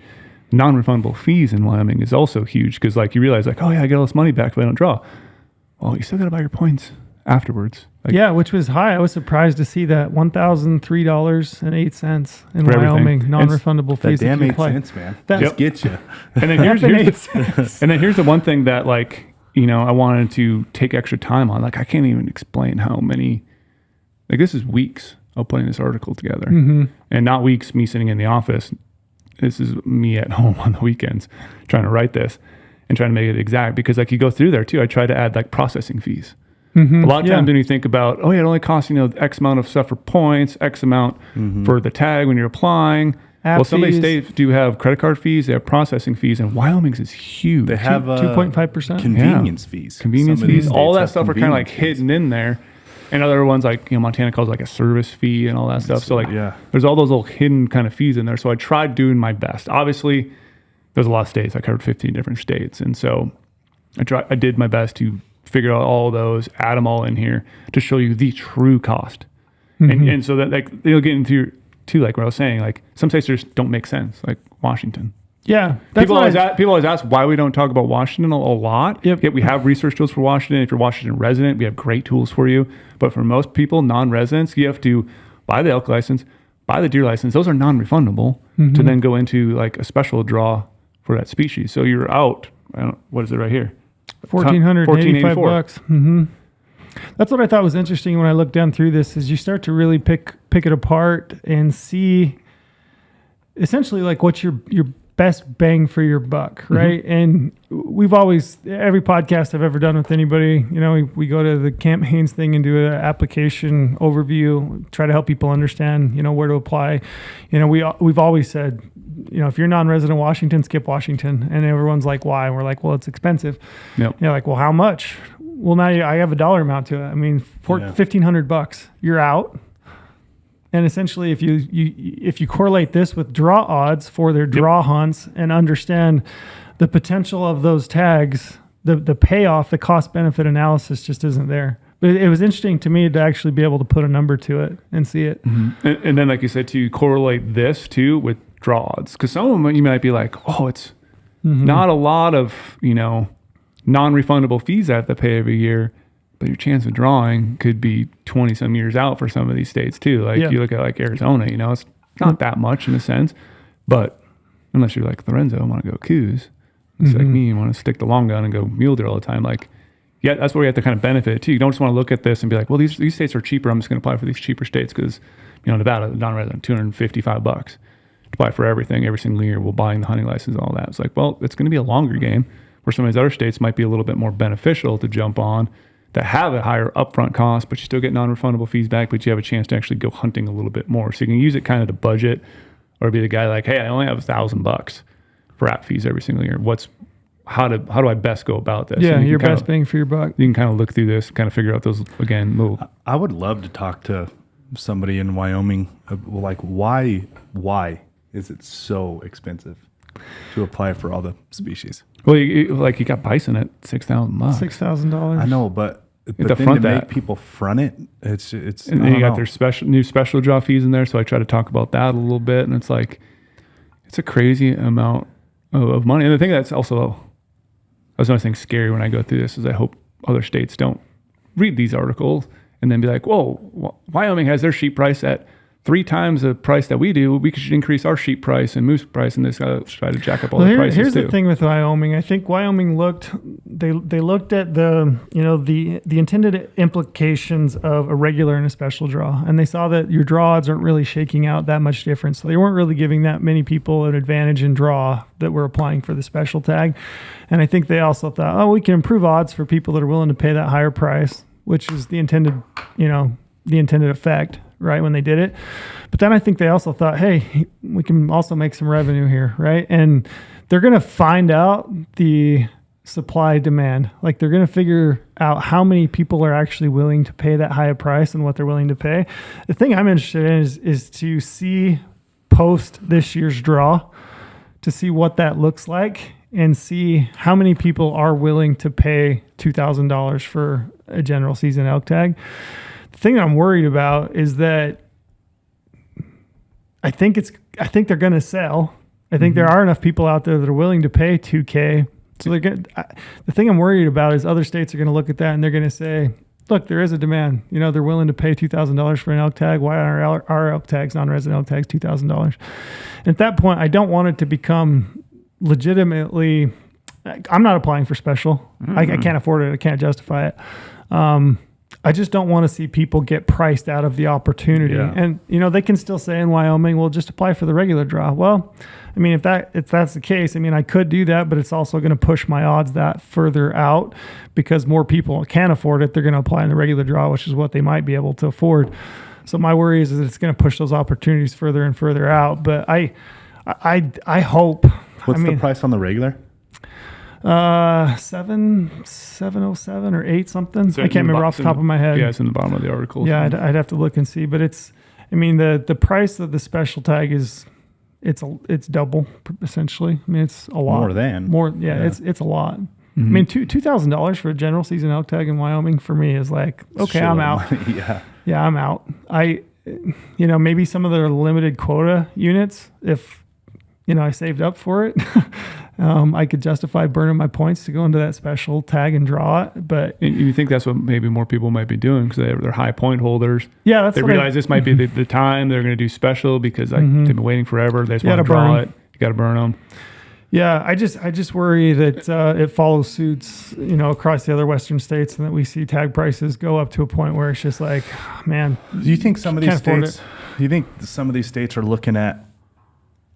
So, this is a intricate question here. So let me try to phrase it properly, get everybody on the same page. But you're right, they're all getting complaints about draw odds, right? Yeah. And point creep and all this stuff. Point creep isn't from new applicants. That's like, we had this big conversation with Randy Newberg. Point creep has nothing to do with new applicants coming in. They're coming in at 0 points. Yeah, They're not creeping. People the that point. got into it 25 years ago. It's people that have been banking bonus who have only been buying preference points, never applying, buying preference points, and then all of a sudden they jump in. That's what is creating point creep, is people that have been buying points forever and now are jumping into this stuff. Well, as more of that's happening and it's pushing out some of these draws, and these states are getting so much pressure from the hunting community of, point creep and draw odds. Do you think they're going down the path of trying to fix it through price? Yeah, possibly. I mean, that's fully the intent, in my opinion, in You think so? Wyoming going to the special. Yeah, I mean, that's their justification is that they made this large increase to meet their initial plan, which was to make that a easier tag to draw.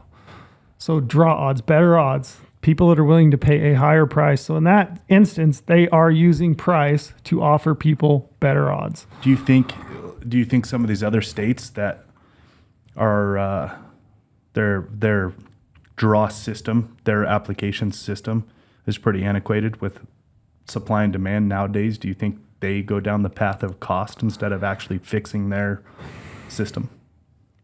Possibly. That's what's Possibly. nerve-wracking It is nerve-wracking. is if all these states start going down the path of cost to fix Yeah. where these pressure points are. Yeah. That's bullshit. And the problem is with cost too. Eventually, you're gonna have people just be like, "I'm out," and that's Yeah. that will be the part where they'll fix draw odds. fix point creep. The guy's just bouncing out. Because you look at this, I mean, Well, that's because this is where my head is going. Is if they start looking at this, like you said, there's $2,000 for a general elk tag, and it proves out that there is enough supply, and some of these other states are looking at it as they could alleviate some of the hunting consumer pressure of point creep and draw odds and all this stuff. If they start going down the path of cost, that is bullshit, and that's pretty scary. And that's what I'm like in my mind coming to the conclusion of like right now in the moment. That's my worry.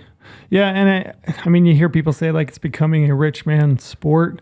I don't know that it's quote unquote a rich man sport, but there are instances. Wyoming elk, for example, Wyoming bison. I'm not applying for bison in Wyoming. Mountain goat. I would love to apply for mountain goat. I can't afford to front the cost for 4 months. Yep. Even though that's a random draw, right? In Wyoming, I can't afford it. And I'm not low income. I'm like middle income. You've essentially priced me out of that. Yeah, right? you're talking $2,700 from Sure. this license. Yeah, almost $3,000, right? Which you're going to get that money back if you don't draw, but you're fronting that money from, January, April, I guess, till May. Yep. Which isn't easy. It's not easy for me financially to like. It's not for easy for anybody. It's not easy for anyone. Yeah. Right. Like, just for transparency purposes, Yeah. not only do I come from a great background, but I also am Yeah. pretty resourceful at the Sure. moment. I'm not doing that. Yeah. And here's the thing. I'm not yeah. fronting $19,000 to apply in Wyoming. I'm not doing it. Right. Yeah, and I've always said like it kind of boils down to your values and what do you value, and I agree with that to a point. I think I'm trying to put money into things that I value, which hunting, and I'm using this kind of information to make the best choices for me. But there is a point where I'm just like, it doesn't matter how much I value it and where I save money elsewise. I mean, I've still got 3 kids and a mortgage and car payments and everything else. I'm not going to put $19,000 on my family credit card. Right. I'm not doing it. Right. Like I don't know. Right. I don't know if that's principle or. I mean, it is the cost though. It is the cost for me as well. And again, but it's also principle for yeah. it too. Like I'm not going to do that when I have a family at home. I don't know. It's just a weird. And again, concept. you get it back, but you're drawing, Not for a while. Yeah, not for a while. It's not going to for be a 4 tight months. couple months. Yeah. And look at the big thing here that we talked about before, that 2.5% processing fee. Yeah. So in Wyoming, you apply for everything. That's $474. Yeah, a processing fee. Processing fee. So then That's out of pocket. Total cost after refunds is $579.08. Yeah. So that's $579 out of pocket every single year to apply for all those species in Wyoming. We're talking, moose, sheep, goat, all that stuff, and deer and elk and antelope. But then when you buy the points, It could jumps up to 1,000 then. Because I got Yeah. to buy points for all the species, and those points are really expensive. We talked about moose, sheep, goat. And you break down, I mean, some of those just aren't worth buying under their current draw system because they don't allocate bonus, preference point permits for some of those species. So Yeah, you're a like random draw anyway. Random draw, So yeah, it's for a those, random yeah. draw. So you're not really even buying yourself anything by buying points. Yeah. That's why you got to do your homework and see. But yeah, it is interesting. I was curious as you look down through this, did you pick out any nuggets? Like in your opinion, like what are the best states, best species, bang for your buck, in your opinion? Again, that's going to be a hard one for me to say since I do a lot of these states anyway. And I feel like I have a good short-term, mid-term, and long-term gameplay. But it's like I said, what I see is If you were a new hunter, yeah, go back to your Brady Miller coming from Minnesota, just want to live the Western dream. Like what? You've had a full glass of milk. You're ready to go. Full glass of milk. full glass of milk. Like what's the state? Arizona, Colorado, Montana, Nevada, Utah. Nevada? Mm-hmm. That would surprise me. Yeah. I want to chase big animals, and it's a long play. Mm-hmm. And you always have a chance. You always have a chance. That's what's fun about Nevada. Is you always got a shot. You drew a tag. I did, yeah. I've drawn two tags in Nevada now. I'm rolling. So it's like, there you go. There's a I'm thing. expecting my elk tag this year. Here we go. But again, though, like the thing you realize when you start going through is, I did list off a lot of states I feel like could be worth your bang for your buck, but it's like some of those states you can't chase just absolute dream, the best of the best. Take that out of it. You weren't chasing dream best. No, of the best that's what I'm saying Minnesota. though. Like you have to just maybe modify your strategy. Like someone say like, oh yeah, Nevada's gonna be impossible. It's like, well, I drew a tag as a non-resident and shot a buck that's mounted in this office when I was a non-resident. So like, there's opportunities to do it, but you have to maybe adjust what kind of adventure you're chasing. So like, going to an Idaho might be kind of fun. But you buy your hunting license. Maybe you should try to pick up an OTC tag, and if you don't, well, maybe you should apply for a sheep tag because it has potentially better odds because you have to pick one. Mm-hmm. It's like trying to think about those things like that. But then it also shows me when you're going through this that for minimum added cost, what I think people need to realize, and even know there's friends of mine who do the same thing. Like, I only apply for deer. Like, well, you bought the hunting license and you're only applying for deer. You're not going to apply for the other ones for maybe $15 more per point, like to have a chance to draw. Yeah, it's $15, and it can be a lot of money. Yeah. But it's like, if your goals are to go hunting, well, why are you just applying for deer in a certain state? Why are you just applying for deer and elk? Why don't you try for the big three in those states, even though they might be unattainable? Or if you do just deer, why not elk as well? Like, I could have set up my strategy because, like I said, I don't really prioritize elk, but I bought points for elk everywhere. And now I'm going to have some really awesome years coming up because I'll draw some very premium tags. I'm willing just to play the long game on all these. And so I've noticed through these, like, playing the long game could be worth it. But it's also not be worth it. Because I could, like, again, the total upfront cost. Again, this is pretty silly because a lot of these states and species you should not apply for. Like, financially doesn't make sense. You got to dig into the details, but like, as I look down through it and as I read the article, there are things that jump out to me, like Colorado elk, deer, antelope. You ought to be applying for those. Mm-hmm. I mean, for the cost of the hunting license, it's like one of the more economical options, right? Yep. I think you're $89 for a hunting license. You might be $10 for a stamp, I believe, and then your app fees. But the great thing about it is that you can draw deer tags within 0 to 5 years. Mm-hmm. Same for elk tags, draw elk tags. Same for antelope. Depending on the weapon you want, you might be a little bit longer. But that one to me, as I look down through the cost, I'm like, man, great bang for your buck, right? Colorado. Yep. Yeah, I'm gonna skip. I mean, if you haven't been applying for moose, sheep, goat, I'm probably gonna skip that if I'm just getting started based on odds. Or at a minimum, I could build 3 points, preference points for those three species, which is my $300 per species. At that point, I don't have to participate in the point system, but I can still apply. Even my random chances are next to nothing, but I can apply for a minimal fee, right? Yep. So to me, that one was really interesting. So like, as I look down through here, I started to like pick out things like, okay, Utah, $285. That's to apply for any and all species. I'm probably not going to draw an elk tag if I'm a non-resident or, a limited entry deer tag or a bison tag or a moose tag or anything like that. But every 3 to 5 years, I can go on a general season deer hunt. But again, though, there is some you can draw with minimum points. So you just got to adjust your strategy. In Utah? Mm-hmm. For what? General season deer. I mean, you can with not many limit entry. You can kind of draw some things here and there, like a chance, and like you don't have to always. I mean, you don't have to always go for the best of the best. I would All these consider it a states. long game, though. I would say long game for Yeah. elk, deer, and antelope, limited entry. What would you consider a long game? Like as a new hunter getting into this, what would you guys think is a long game? I would think anything over 5 years is pretty well long game. I'd say 10, 10. plus. You guys, but again, that's long game for Sure. us. Like I would agree, that is long game for me. But as a new hunter getting into this, you know, if you're told it's going to be 10 years, you're just, I mean, that's not good. Yeah. I could turn and burn and draw stuff in Utah. I'm not willing to yet. I'm willing to go longer. Mm-hmm. So it's like, what are your expectations going to be? I feel like 5 years. You know, people trying to get into new states. I think 5 years is a good plan. 5 years will be here before you know it. Yeah, I mean, I would say there's not much you can draw in Utah in 5 years other than general season deer. Yeah. Pretty limited. Whereas you look at Colorado, Yeah, Arizona, tons of opportunity. they're like a lot of opportunity in those first 5 years. Mm-hmm. Yeah, Arizona's another one. I mean, it's $295. You have to buy the hunting license, which is $160. You know, as I did the application strategy for elk, there's actually quite a few elk tags that don't take a ridiculous amount of points. I mean, 5 years in Arizona, coos deer and elk. Coos deer and late elk. archery elk. But still, you're hunting elk. But yeah, I mean, you're in for a hunt. You got some opportunities in the first 5 years for Yeah, sure. there's some options. And then again, I mean, you buy the hunting license, you can apply for bighorn sheep, and there's a random portion of that draw. So maybe I draw, maybe not. But to me, I'm like, you know, I can. You already bought it. Why not? Yeah, I can front $15 for a raffle Yeah. ticket, essentially.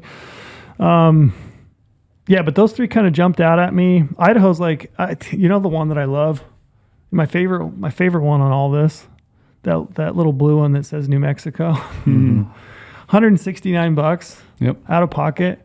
You have to front the cost. So if you wanted to apply for everything in New Mexico, you're going to $8,000. Yeah, $8,294, which I'm not fronting, but I can pick and choose what I want to apply for. That's ibex and Barbary and sheep bighorn and all sheep. the bighorn sheep. Right. If it's just deer and elk, antelope. Yeah. So I can pick and choose, but the cool thing about that is they turn that around pretty damn quick, and your refund hits your credit card if you don't draw within 10 days. So I'm not out forever. And the draw is pretty well turned around, and I'm only $169 in to be able to have a random chance with multiple choices for all, you know, for those species when I apply. Yeah, So, New Mexico's great. yeah, that one I dug. Yeah, and you can draw. Yeah, you can draw. Everyone has, whether you're just starting out or you've been applying for 18 years. You ever look at the draw odds for residents in New Mexico? It's fantastic. Bro. It's fantastic. I might be moving to Albuquerque. Yeah. I might be Breaking Bad.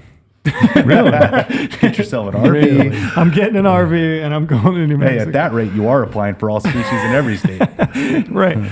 But I mean, yeah, they have a pretty killer system down there, and the odds for Mexico's been residents good. Everybody who's ever applied in New Mexico, it's been good to all of us in some way, shape, or form. Mm-hmm.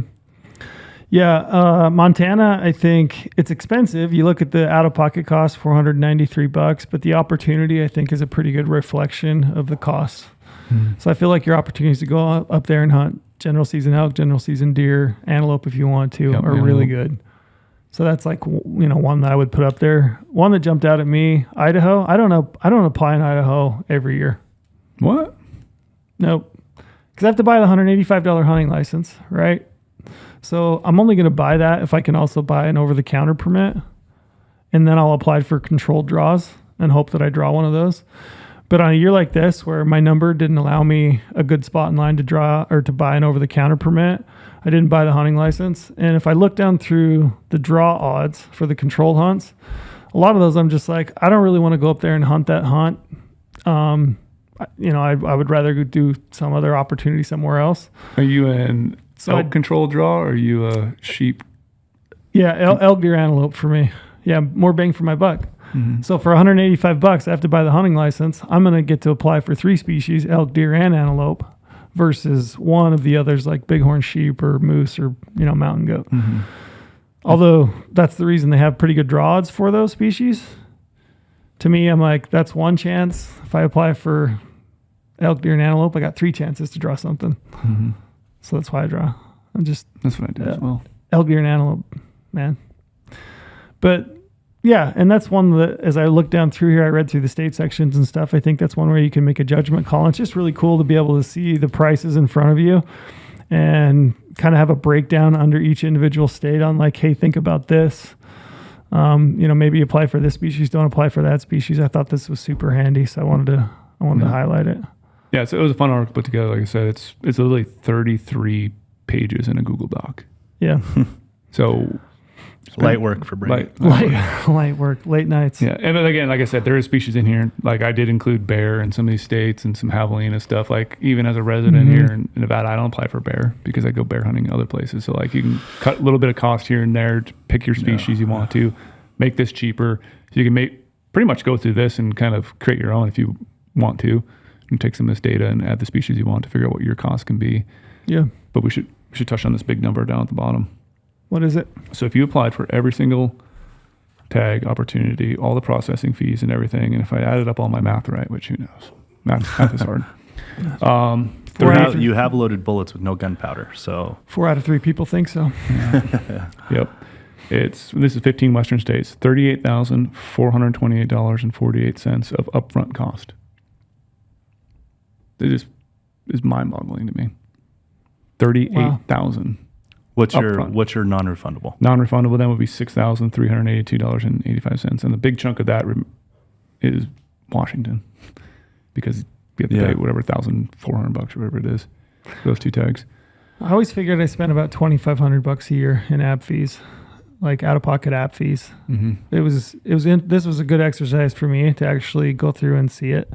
I've never actually gone through. I'm not a very good budgeter, as you can tell. Like I'm like, sure, yeah, let's do that. I don't think any hunter really is. Yeah. You start doing hunter math. Yeah. And you kind of. It's like being a gambler. Yeah. Like I can't win if I don't play. Yeah, exactly. Yeah, which there's something to that, but then it's like you can figure out what you want to do with this. Like maybe some years people are like, I don't want to spend that money, and you could use that. Like I said, your $2,000, $2,500. Mm-hmm. What else could you do with that hunting? You could, go on some other crazy adventure hunt. You can go to Alaska. You can go aoudad hunting in Texas. You could go on some guided hunt somewhere in a state you've never been on before. I mean, I could do that for 2 years and buy a pretty solid elk tag in New Mexico exactly. or some other state. Yeah, you're gonna be out you're gonna be a year behind everywhere else. But could it be worth it to you? Like you could think about that as well. Be. Might be. Yeah, it might be. Depends on your objectives, I guess. Mm-hmm. Yeah, this is just an interesting exercise for me because there's species. We say it all the time. I've written it in tons of application strategy articles. Like, if you're for the $15 minimal fee, you might as well apply for bighorn sheep. And I've said that, and I believe it. But then I start to look at the odds over time, and I'm like, is it really worth $15 every single year? I'm probably never going to draw it. I don't know if it is or isn't. It might not be. I mean, I'll probably. I think that type of thing comes down to the individual. The individual. Yeah, it's very individual. Yeah, very subjective. And that's why in some states I don't apply for the big 3. Yeah, I don't. Big 4. Many states I don't. Just because I don't think it's worthwhile. Yeah. Yeah. Pretty much too far behind the curve. I don't accept 1 or 2. Yeah. Just my best chances of actually getting those tags at some point. It'll be interesting to see if I don't know. This all is. It'll be interesting to see where this goes over like the next 10 to 15 years. Cost, opportunity. Draw systems. And I don't think anybody ever, in the late 90s, early 90s, I don't think anybody ever really foresaw where this was going to go. Yeah.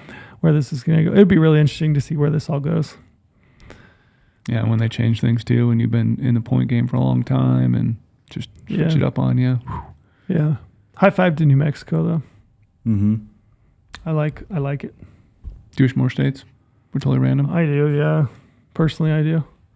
I love the fact that it's multiple choice too. I get 3 choices. I can pick and choose my hunts. I can pick a really high draw odds as my 3rd choice. I can swing for the fences on my 1st.